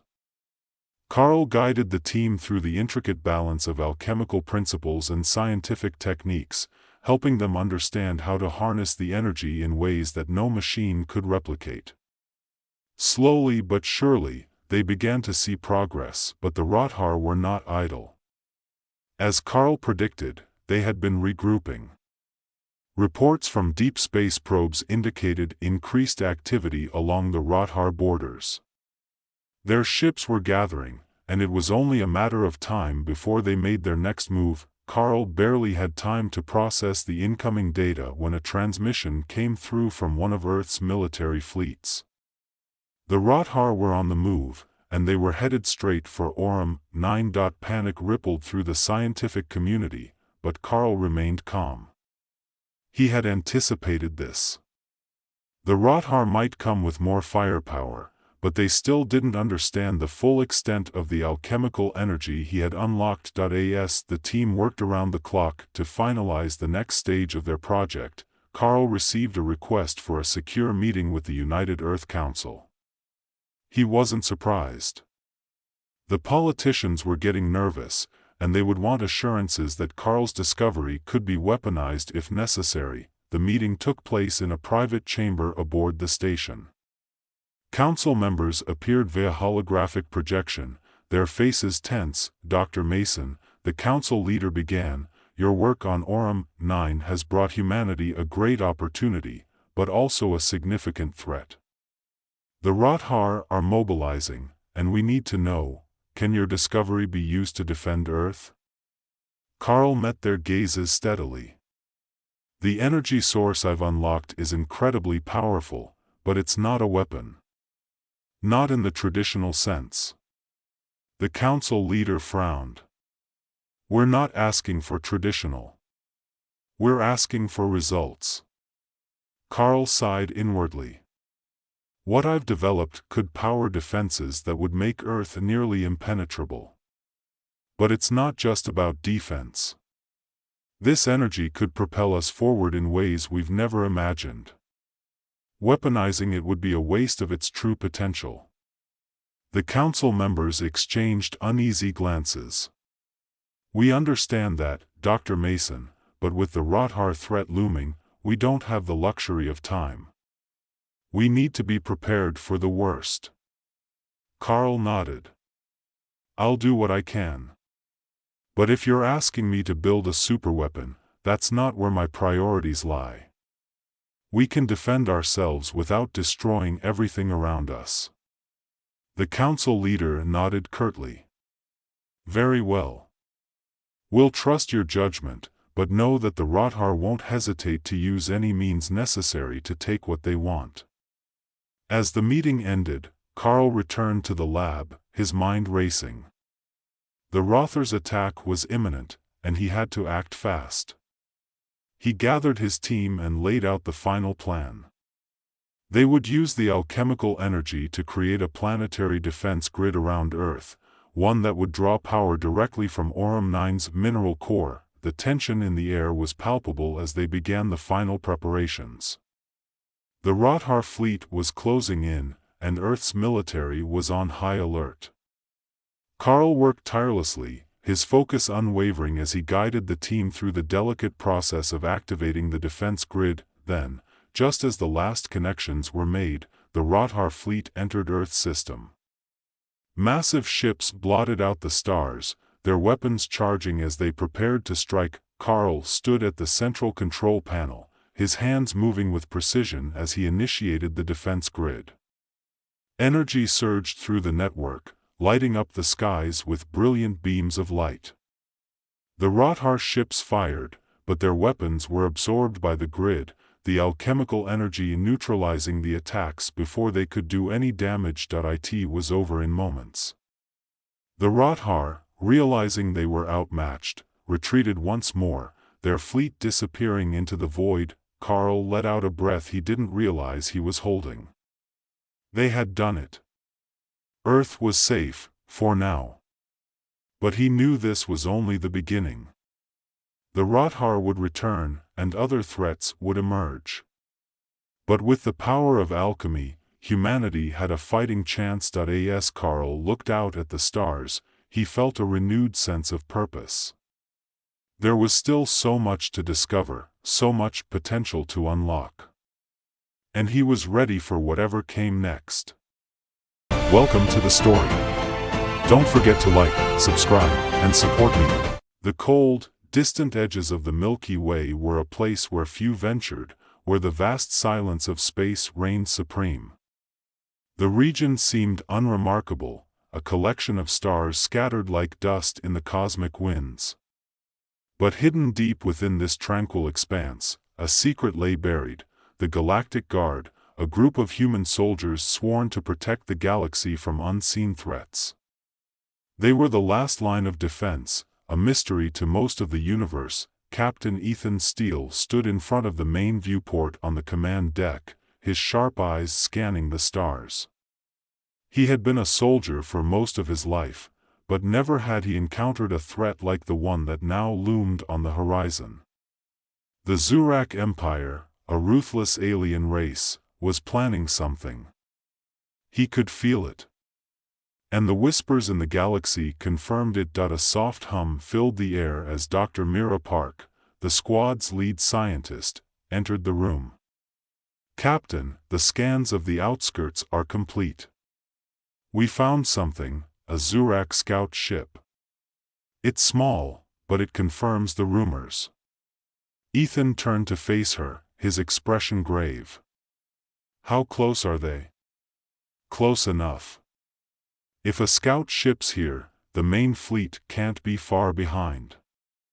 Myra's voice was steady, but Ethan could see the tension in her eyes. This was no ordinary mission. Behind them, Lieutenant Marcus Vega, a hotshot pilot known for his daring moves in battle, leaned against the console. His grin, however, was absent today. "Guess we're not getting that vacation after all." "Not unless you count getting blown to pieces as a vacation," muttered Sergeant Alana Graves, the team's ground operative, her hands busy checking her weapon. She was always ready for a fight, but even she knew the odds weren't in their favor. Ethan stared out into the vastness. "We have to prepare for the worst. The Zurak won't come lightly. Their ships are bigger, their weapons more advanced. We'll be outnumbered." "We've been outnumbered before," Alana shot back. "This is different," Ethan said, his voice low. "The Zurak don't lose. They conquer. Entire star systems have fallen to them." Mira stepped forward, a spark of hope in her eyes. "We may have something that could help. I've been working on a new weapon, something that could level the playing field. I call it the Starlight Cannon. It's based on experimental Earth technology, massive energy output, enough to take out a Zurak flagship." Marcus raised an eyebrow. "Sounds like my kind of gun." "It's dangerous," Mira warned. "We haven't tested it, and the energy required, it could destroy us if something goes wrong." Ethan's jaw tightened. "We might not have a choice." "Start the preparations." I want that cannon ready by the time the Zurak fleet arrives." As the days passed, the Galactic Guard worked tirelessly to prepare. Their outpost, hidden within an asteroid field, was transformed into a fortress. Cloaked drones were deployed to monitor the surrounding space, and laser grids were activated, creating an invisible barrier around their location. Every moment was a race against time. Ethan spent most of his hours in the war room, poring over star maps and tactical data. He knew that when the Zurak arrived, they wouldn't stop until everything was ashes. On the bridge, Marcus ran simulations on his ship's systems, pushing the limits of the engines. His ship, the Silver Hawk, was small and agile, perfect for hit-and-run tactics. But even with all his skills, taking on the Zurak fleet would be like trying to stop a tidal wave with a pebble. Down in the armory, Alana sharpened her blades, her mind focused on the coming battle. She had faced impossible odds before, but something about this mission gnawed at her. The Zurak weren't just soldiers, they were conquerors, built for war, relentless in their pursuit of victory. Mira, meanwhile, barely slept. The Starlight Cannon was her masterpiece, but it was also her greatest gamble. She ran tests, recalibrated the energy systems, and double-checked the calculations. Everything had to be perfect. Failure wasn't an option, and then, the alarm sounded. "They're here," Ethan announced as the massive Zurak fleet appeared on the holographic display. Dozens of warships, each larger than the last, slowly advanced toward the galactic border. Marcus whistled low. "That's a lot of firepower." Ethan's hands tightened into fists. "Everyone to your stations. This is it." The battle began with a single pulse of light as the Zurak ships opened fire.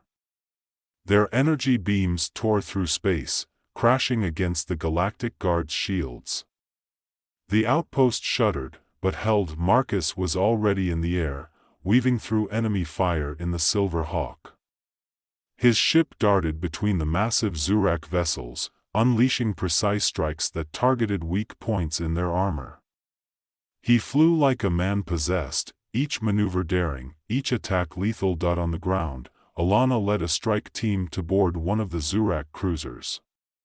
The inside was a labyrinth of steel and flashing lights, Zurak soldiers pouring in from all sides.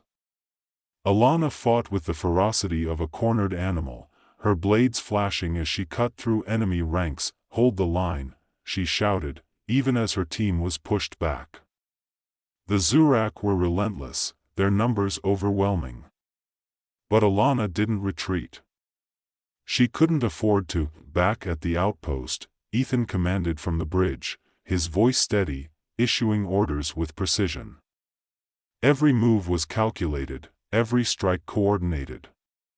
But the Zurak fleet was vast, and the battle was slipping out of their control. "Mira, we need that cannon now," Ethan said, his voice tight with urgency. "I'm almost ready," Mira responded, her hands flying over the controls. "Just a few more minutes." "We don't have a few more minutes," Ethan replied, watching as the Zurak fleet drew closer. Their flagship, a monstrous vessel bristling with weapons, was leading the charge. Marcus, still dodging fire in his ship, radioed in. "Cap, I don't think I can keep this up much longer. They're swarming us." "Do what you can, Marcus," Ethan replied. "We just need a little more time." And then, the unthinkable happened. A Zurak dreadnought broke through the defensive line, heading straight for the outpost. Its weapons charged, ready to obliterate everything in its path. Ethan's heart raced. "Mira, we're out of time." "I know," Mira shouted, her hands shaking as she activated the Starlight Cannon. The entire outpost hummed with energy, the power surging through the weapon's core. Firing in 3, 2, 1, a blinding beam of light shot from the cannon, tearing through space. It slammed into the Zurak dreadnought, piercing its armor and detonating its core.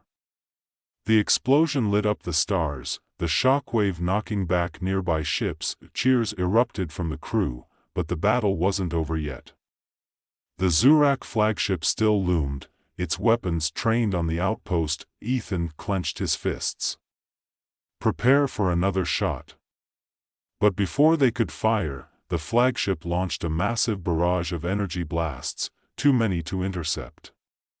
The outpost's shields flickered, struggling to hold. We can't take another hit like that, Marcus said, his voice grim. Ethan's mind raced. They needed to take out the flagship, but their defenses were on the verge of collapse. We're going to have to do this the hard way, Ethan said. Marcus, get ready for a suicide run. There was a pause on the other end of the line. Then Marcus's voice crackled through. Roger that. The Silver Hawk broke formation, speeding toward the Zurak flagship. The enemy ship unleashed a torrent of fire, but Marcus flew with unmatched skill, dodging and weaving through the blasts. His target, the ship's command bridge, back at the outpost, Mira worked frantically to recharge the starlight cannon for one final shot. Sweat dripped down her brow as she rerouted power from non-essential systems, praying the weapon would fire in time. On the ground, Alana and her team continued to fight against impossible odds. The Zurak cruiser was a bloodbath, but she pushed forward, her blade cutting through the alien soldiers with ruthless precision. Get to the core, she yelled. If they could destroy the ship from the inside, it would cripple the Zurak's offensive capabilities. The battle raged on, each moment more desperate than the last. At the outpost, Mira finally gave the all-clear. Starlight cannon ready. Marcus, now. Ethan ordered. With a final burst of speed, Marcus pushed the Silver Hawk into the flagship's bridge, crashing through the thick hull. The resulting explosion rocked the entire ship, sending it spiraling out of control. At that exact moment, the starlight cannon fired, a blinding ray of light cutting through the flagship's defenses and striking its core. The ship erupted in a massive explosion, fragments scattering across the stars. The Zurak fleet faltered, their command system destroyed. Without leadership, the remaining ships retreated, their once unstoppable force now in shambles. In the aftermath, the Galactic Guard stood victorious, but at a heavy cost. The outpost was in ruins, and the team had suffered losses. Marcus had barely escaped with his life, ejecting from the Silver Hawk moments before the impact. As they stood together, watching the remnants of the Zurak fleet fade into the distance, Ethan spoke quietly. We did it. The galaxy is safe, for now. Mira nodded, her eyes tired but determined. But they'll be back. Ethan turned to his team, the weight of leadership heavy on his shoulders. Then we'll be ready. The story of the Galactic Guard would spread across the universe, their courage and sacrifice becoming legend. They had faced the impossible, and against all odds, they had won. Ethan stood at the observation deck, watching the last of the Zurak wreckage drift away into the void of space. The stars shimmered, indifferent to the chaos that had unfolded hours ago. The victory felt hollow despite their success. Too many lives had been lost, and the damage to the Galactic Guard's base was severe. Mira joined him, her arms crossed as she leaned against the railing. It's not over, is it? Ethan shook his head. No. This was just the first wave. The Zurak are relentless. They'll regroup, and they'll come back stronger. Mira sighed, brushing a strand of hair from her face. The starlight cannon worked, but it's not a permanent solution. We got lucky. Luck or not, we survived, Ethan replied, his voice quiet. That's more than most can say after facing the Zurak. They stood in silence for a moment, the weight of their roles pressing down on them. The Galactic Guard had always been a symbol of hope, a force of protection on the fringes of the galaxy. Now, with the Zurak threat becoming more tangible, their responsibilities felt even heavier. Behind them, the door hissed open, and Marcus limped in, still wearing the remnants of his flight suit. "You two having a moment?" he asked, a grin spreading across his face despite the pain in his eyes. His body had taken a beating after the crash, but his spirit seemed unbroken. Ethan smirked. "You're supposed to be in medbay." "I was. But they kicked me out when I started complaining about the food." Marcus hobbled over to join them at the railing, his gaze fixed on the stars. "Hell of a show out there. We really gave them something to remember." Mira gave him a sideways glance. "You almost didn't make it back." "Almost is good enough for me," Marcus replied, wincing as he shifted his weight. "Besides, I wasn't going to let some alien bastards ruin my day." Ethan chuckled softly, but his mind was already turning over the next steps. "We need to rebuild," he said, his tone growing serious again. "The outpost is barely holding together. We need reinforcements, more supplies, and we need to send a warning to the rest of the galaxy." Mira nodded. "I'll start working on the repairs. The Starlight Cannon's energy core is depleted, but I think I can get it back online within a week." Marcus raised an eyebrow. "A week? The Zurak won't wait that long." "We'll have to make it work," Ethan said, turning to leave the deck. "We've bought ourselves some time, but not much. Get some rest while you can. Tomorrow, we start rebuilding." The next day, the crew gathered in the war room, a stark contrast to the battle-hardened warriors they had been just hours ago. Now, they looked exhausted, their faces lined with fatigue, but their resolve remained intact. Ethan stood at the head of the table, a holographic display of the galaxy flickering before him. "We've got two priorities," he began, addressing the team. "First, we need to strengthen our defenses. The Zurak will come back, and we won't survive another attack if we're not ready. Second, we need to alert the other sectors. If the Zurak are moving on the galactic border, no one is safe." Mira tapped on the console, bringing up a schematic of the outpost. "I can reinforce the shield generators, but we're running low on energy reserves. The Starlight Cannon drained a lot more than I anticipated. Can we reroute power from non-essential systems?" Alana asked, her arms folded as she leaned against the wall. Mira nodded. "It'll buy us some time, but it's not a long-term solution. We need a new energy source." "We don't have time for that," Ethan said. "Do what you can with what we've got. We need to be ready." Marcus chimed in, his voice more serious than usual. "I'll get the fighter squadrons prepped. We'll need them in the air at all times, just in case the Zurak show up earlier than expected." Ethan gave him a nod of approval. "Good. Everyone else, focus on repairs. We don't have the luxury of waiting for reinforcements." Days blurred into nights as the Galactic Guard worked tirelessly to rebuild what had been lost.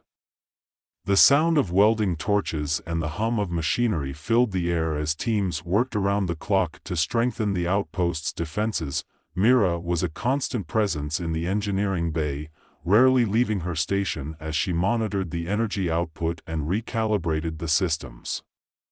Alana coordinated with ground teams, ensuring that every inch of the base was fortified. Marcus, true to his word, kept the fighter squadrons on high alert, running drills and simulations to keep his pilots sharp. Ethan barely slept, his mind racing with contingency plans. He knew they were running on borrowed time.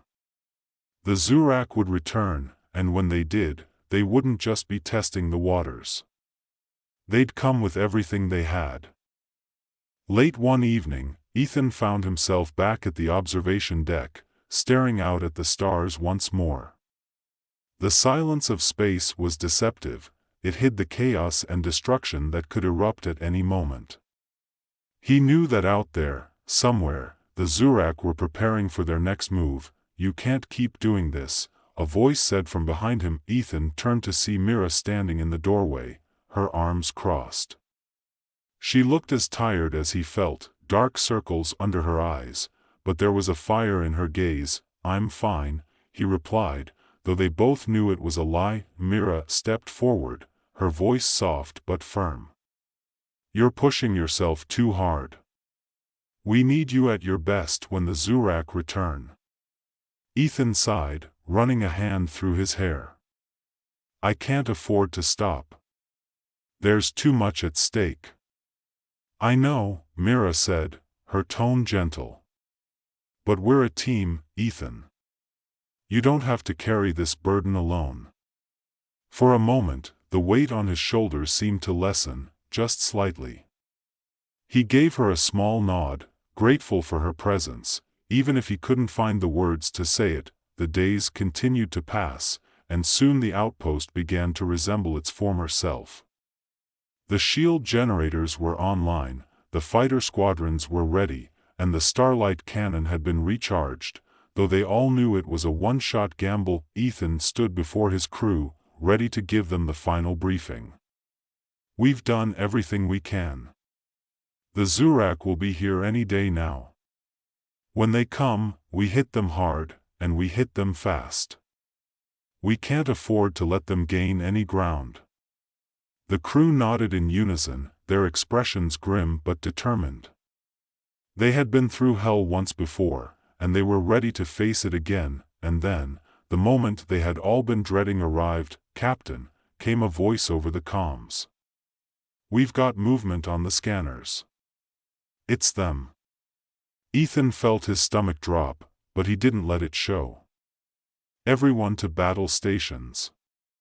The Zurak fleet was even larger than before. Hundreds of ships filled the void, their dark hulls reflecting the distant stars. This wasn't a test. This was a full-scale invasion. Marcus was already in the air, leading the fighter squadrons as they engaged the enemy head-on. The Zurak ships were massive, their weapons lighting up the darkness as they fired at the outpost. The shield generators held, but only barely. "Get me a targeting lock on their flagship," Ethan ordered, his voice calm despite the chaos around him. "We're going to need the starlight cannon for this one." Mira worked quickly, her fingers flying over the controls. "I've got a lock, but it's not going to be easy. Their shields are stronger this time." "We don't have a choice," Ethan replied. "Fire when ready." The starlight cannon hummed to life, its energy core glowing as it charged. But just as it was about to fire, a Zurak cruiser broke through the defensive line, heading straight for the outpost. "We've got a problem," Alana said over the comms. "That cruiser's too close. If they breach the outpost, we're done." Ethan's mind raced. They couldn't afford to lose the outpost, but they also couldn't miss their chance to take out the Zurak flagship. "Marcus, I need you to take out that cruiser," Ethan ordered. "On it, Cap," Marcus replied, his voice steady despite the danger. As Marcus dove toward the cruiser, dodging enemy fire, the starlight cannon fired, its beam of light tearing through space. The Zurak flagship's shields flickered, then shattered, the blast tearing through its hull. The flagship exploded, the shockwave rippling through the Zurak fleet. For a moment, everything seemed to stop. And then, as if in unison, the remaining Zurak ships turned and fled, their formation broken. The battle was over. For now, Ethan stood in the aftermath, watching as the Zurak ships disappeared into the distance. The outpost was still standing, though just barely. The Galactic Guard had won, but at what cost? Mira approached him, her face a mix of relief and exhaustion. "We did it." Ethan nodded, though his mind was already on the future. Yeah. But they'll be back. They always come back, Marcus said, limping toward them with a grin. But so do we. Ethan allowed himself a small smile. They had survived, and for now, that was enough. Welcome to the story. Don't forget to like, subscribe, and support me. The night sky over Earth had never looked more terrifying. Fleets of alien ships hovered ominously, their dark, jagged shapes casting long shadows over the planet's surface. The initial attack had been swift and devastating. Cities that once bustled with life were reduced to smoldering ruins. Fires lit up the horizon, mingling with the red hues of Earth's sunset, an eerie reminder of the battle humanity faced. In the command bunker deep below New York City, the atmosphere was grim. Earth's military leaders stared at holographic displays, showing the sheer scale of the Vorthian invasion. They had come without warning, a race of warlike aliens who had been on the edge of human intelligence reports for years, but never deemed an immediate threat, until now. Jason Rain stood at the center of the room, his imposing figure still as stone. He was the commander of the Star Warriors, Earth's last, desperate line of defense. Jason's eyes, cold and calculating, scanned the hologram as reports came flooding in. They had minutes, maybe hours before the aliens' final push into Earth's heart. Activate them, a general said, his voice shaking. We have no other choice. It's time. Jason turned slowly. He knew they were talking about his team.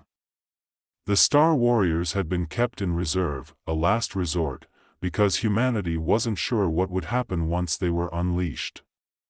Created in the darkest depths of military laboratories, they were the perfect soldiers, enhanced strength, reflexes, and intelligence. They had been bred for war. But the ethical questions had always hung over them. Were they human or something else? I'll lead the mission, Jason said, his voice like steel. You always do, replied Alina Kane, his second-in-command, from across the room.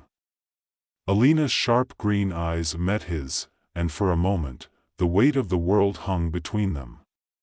They both knew what was at stake. The Star Warriors prepared in silence, their sleek armor designed to meld with their genetically perfected bodies.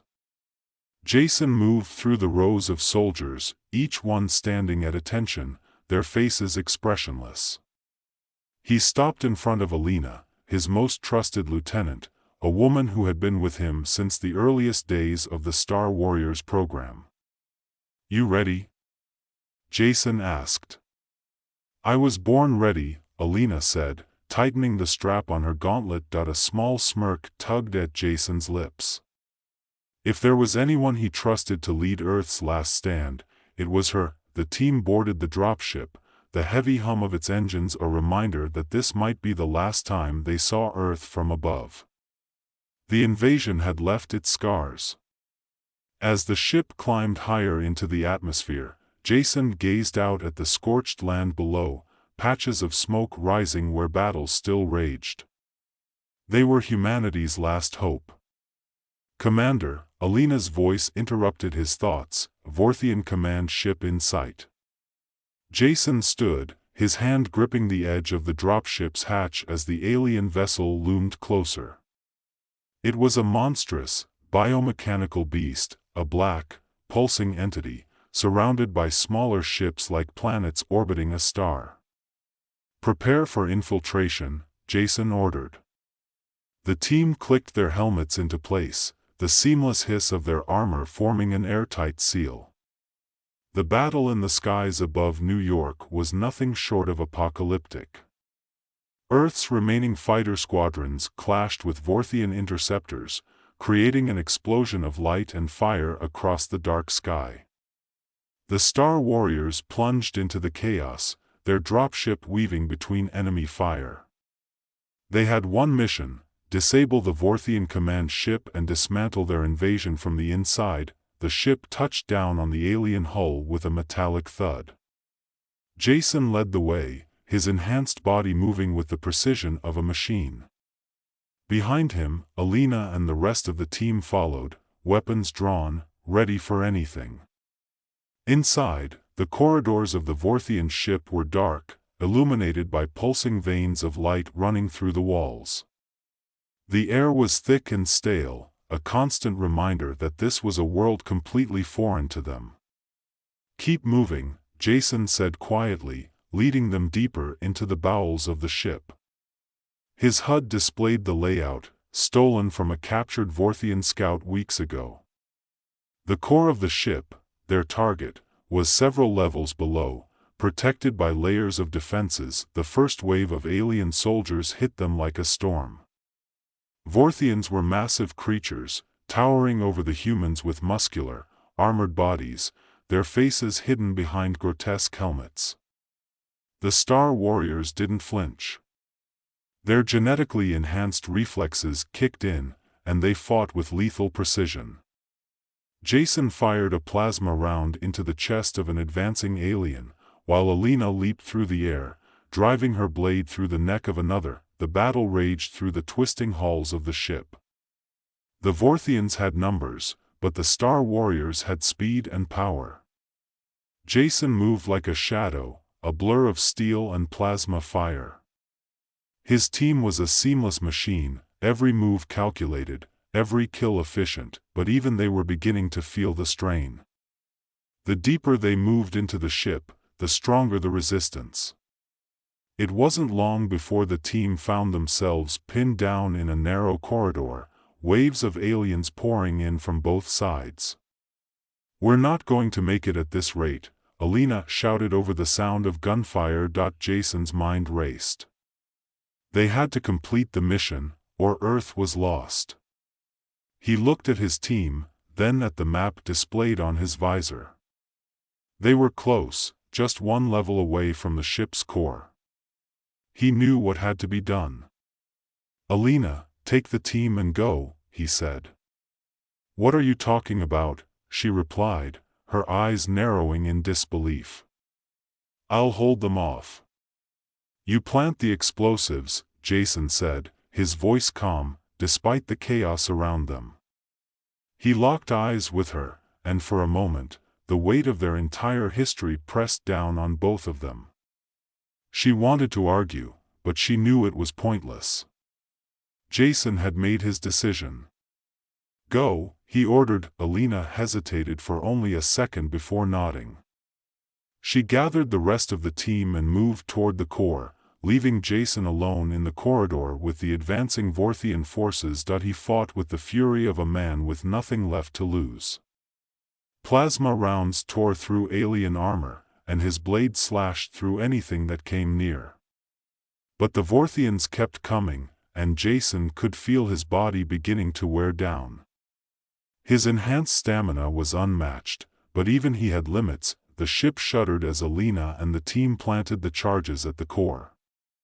Jason knew the mission was almost complete. He could feel the tremors through the deck as the countdown began. But the Vorthians weren't done yet. Their commander, Zarlik, had arrived, a monstrous figure in black armor, leading the final charge against Jason. Zarlik's eyes gleamed with the hunger for victory. He towered over Jason, his alien muscles rippling beneath his armor. "Humanity will fall," Zarlik growled in a guttural voice. Jason smirked, raising his weapon. "Not today." The two clashed in the heart of the ship, a final duel that would determine the fate of Earth. Zarlik was powerful, but Jason fought with a purpose beyond mere survival.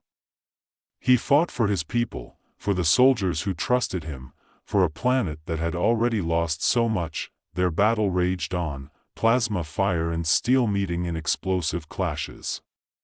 But Jason knew he wasn't going to survive. He had made peace with that. He just had to hold on long enough. The countdown hit 0. The explosions ripped through the Vorthian ship, tearing apart its core. Jason felt the heat of the blast wash over him, and for a moment, everything went still. His last thought was of Earth, the place he had fought so hard to protect. On the surface, Alina watched the alien ships falter and crash to the ground. The destruction of the command ship had thrown the Vorthian forces into disarray. Earth's military surged forward, taking back the skies and the land. The battle was over, but victory came with a price. Alina stood in the ruins of New York, surrounded by the wreckage of alien ships and the fallen bodies of her comrades. She had led her team to victory, but Jason was gone. The man who had been her leader, her friend, her anchor in the storm of war, was gone. She knelt in the rubble, picking up a small piece of his armor, the only thing that remained of him. In the distance, the sun began to rise, casting a golden light over the ruined city. Earth had won the battle, but the cost had been high. The Vorthians were driven back, their invasion thwarted, but the question remained, what had humanity become in the process? The Star Warriors were hailed as heroes, their names etched into the annals of history. But as Alina stood on the balcony of the rebuilt command center, looking out over the city, she couldn't shake the feeling that this was just the beginning. A transmission blinked on her console, a message from deep space. The Vorthians had not been acting alone. Jason had given his life to save Earth, but Alina knew that the real war was still ahead of them. Alina stared at the transmission, her heart pounding in her chest. The screen flickered as the encrypted signal decoded, revealing the message that would shatter the brief calm Earth had barely begun to enjoy. A low, monotonous voice, robotic in nature, filled the command room. This is a distress signal from the galactic front. Coordinates attached. Hostile forces identified. Priority, immediate response required. Alina's fingers hovered over the console, her mind racing. The signal wasn't from the Vorthians, it was something far more complex, a coalition of forces beyond what humanity had encountered so far. She couldn't believe it, not after all they had just been through. The soldiers behind her whispered amongst themselves. News of the Vorthian retreat had barely begun to circulate, and already, another threat loomed. She clenched her jaw, her gaze hardening. They couldn't let their guard down, not now. Jason's sacrifice had given them a chance to regroup, but peace wasn't something they could afford to expect. With a deep breath, Alina turned to face the room. We need to assemble the remaining Star Warriors. We're moving out. A young officer, his face still pale from the earlier battle, stepped forward. But, Lieutenant, we've just barely won against the Vorthians. Shouldn't we? Alina cut him off with a cold stare. If we wait, Earth may not survive the next wave. Gather the team. Now. There was no time for hesitation. The galaxy didn't wait for humanity to catch its breath. Within hours, Alina and her remaining Star Warriors were aboard a sleek, advanced warship, the Vanguard. It was one of the last fully operational vessels in Earth's fleet, a testament to the resilience of the human spirit. The crew worked silently, many still nursing injuries from the previous engagement, but they knew the stakes. They always did. The ship hurtled through the stars, faster than Alina had ever thought possible. But even the crushing speed couldn't distract her from the weight of Jason's absence. He'd been her rock for so long, the one who always knew what to do, even when the world seemed to be collapsing around them. Now, she had to carry that burden alone. She stared out at the endless void, stars streaking past like ghosts. In her mind, Jason's voice echoed, his steady, confident tone reminding her to focus, to push forward. They hadn't finished what they started. The universe wasn't done with them. As the ship approached the coordinates from the distress signal, the reality of their new mission began to sink in. The space around them darkened, as if they had entered the shadow of a massive, unseen force. Strange readings pinged on the sensors, and the view outside became increasingly unsettling. A massive structure, an alien station, loomed ahead, its surface bristling with unfamiliar technology. The crew exchanged nervous glances as they prepared for their next confrontation. The Vanguard slowed to a crawl, its system scanning the colossal construct before them. Alina's grip tightened on her sidearm, her instinct screaming that this was far more dangerous than the Vorthians. A voice crackled over the comms. "Lieutenant Kane, we're detecting movement. Something's coming out of the station." Alina watched in silent awe as enormous hangar doors slid open, revealing what could only be described as a fleet of ships, each more advanced and deadly-looking than anything they'd faced before. They moved with precision, forming an organized grid around the station. "All units, prepare for engagement," Alina commanded, her voice steady despite the dread creeping up her spine. The enemy ships didn't wait for Earth's forces to strike first. They opened fire in unison, a barrage of energy beams and missiles that lit up the void. The Vanguard shook violently as it took evasive maneuvers, its shield struggling to absorb the brunt of the assault. "Return fire!" Alina barked, and the Vanguard's cannons roared to life, sending a volley of plasma bolts toward the enemy fleet. But these weren't Vorthian ships. They were faster, more agile, and far more difficult to track. Alina gritted her teeth as the battle unfolded. Her Star Warriors were already suiting up, ready to deploy on her signal. "We need to get inside that station," she said to the captain, her voice filled with urgency. "If we take out their command center, we might stand a chance."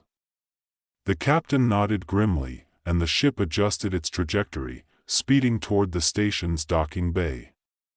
Enemy fire peppered their shields, but the Vanguard held firm, pushing forward with the tenacity that had seen Earth through countless battles. As soon as the docking clamps latched onto the alien station, Alina and her team stormed the airlock. The interior of the station was even more imposing than the Vorthian command ship.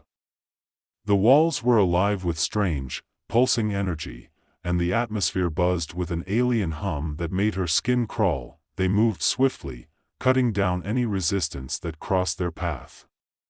The enemy soldiers were different, taller, sleeker, with armor that seemed to adapt to their surroundings. But the Star Warriors had faced worse.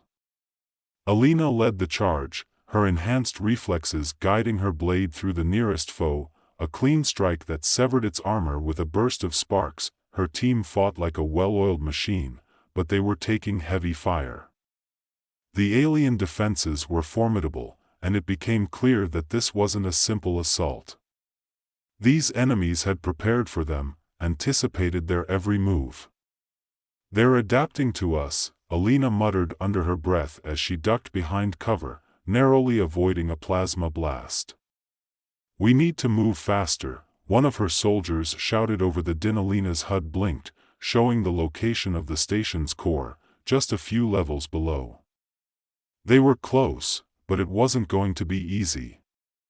She pressed on, her mind racing with strategies. Jason had always been the one to figure out the impossible.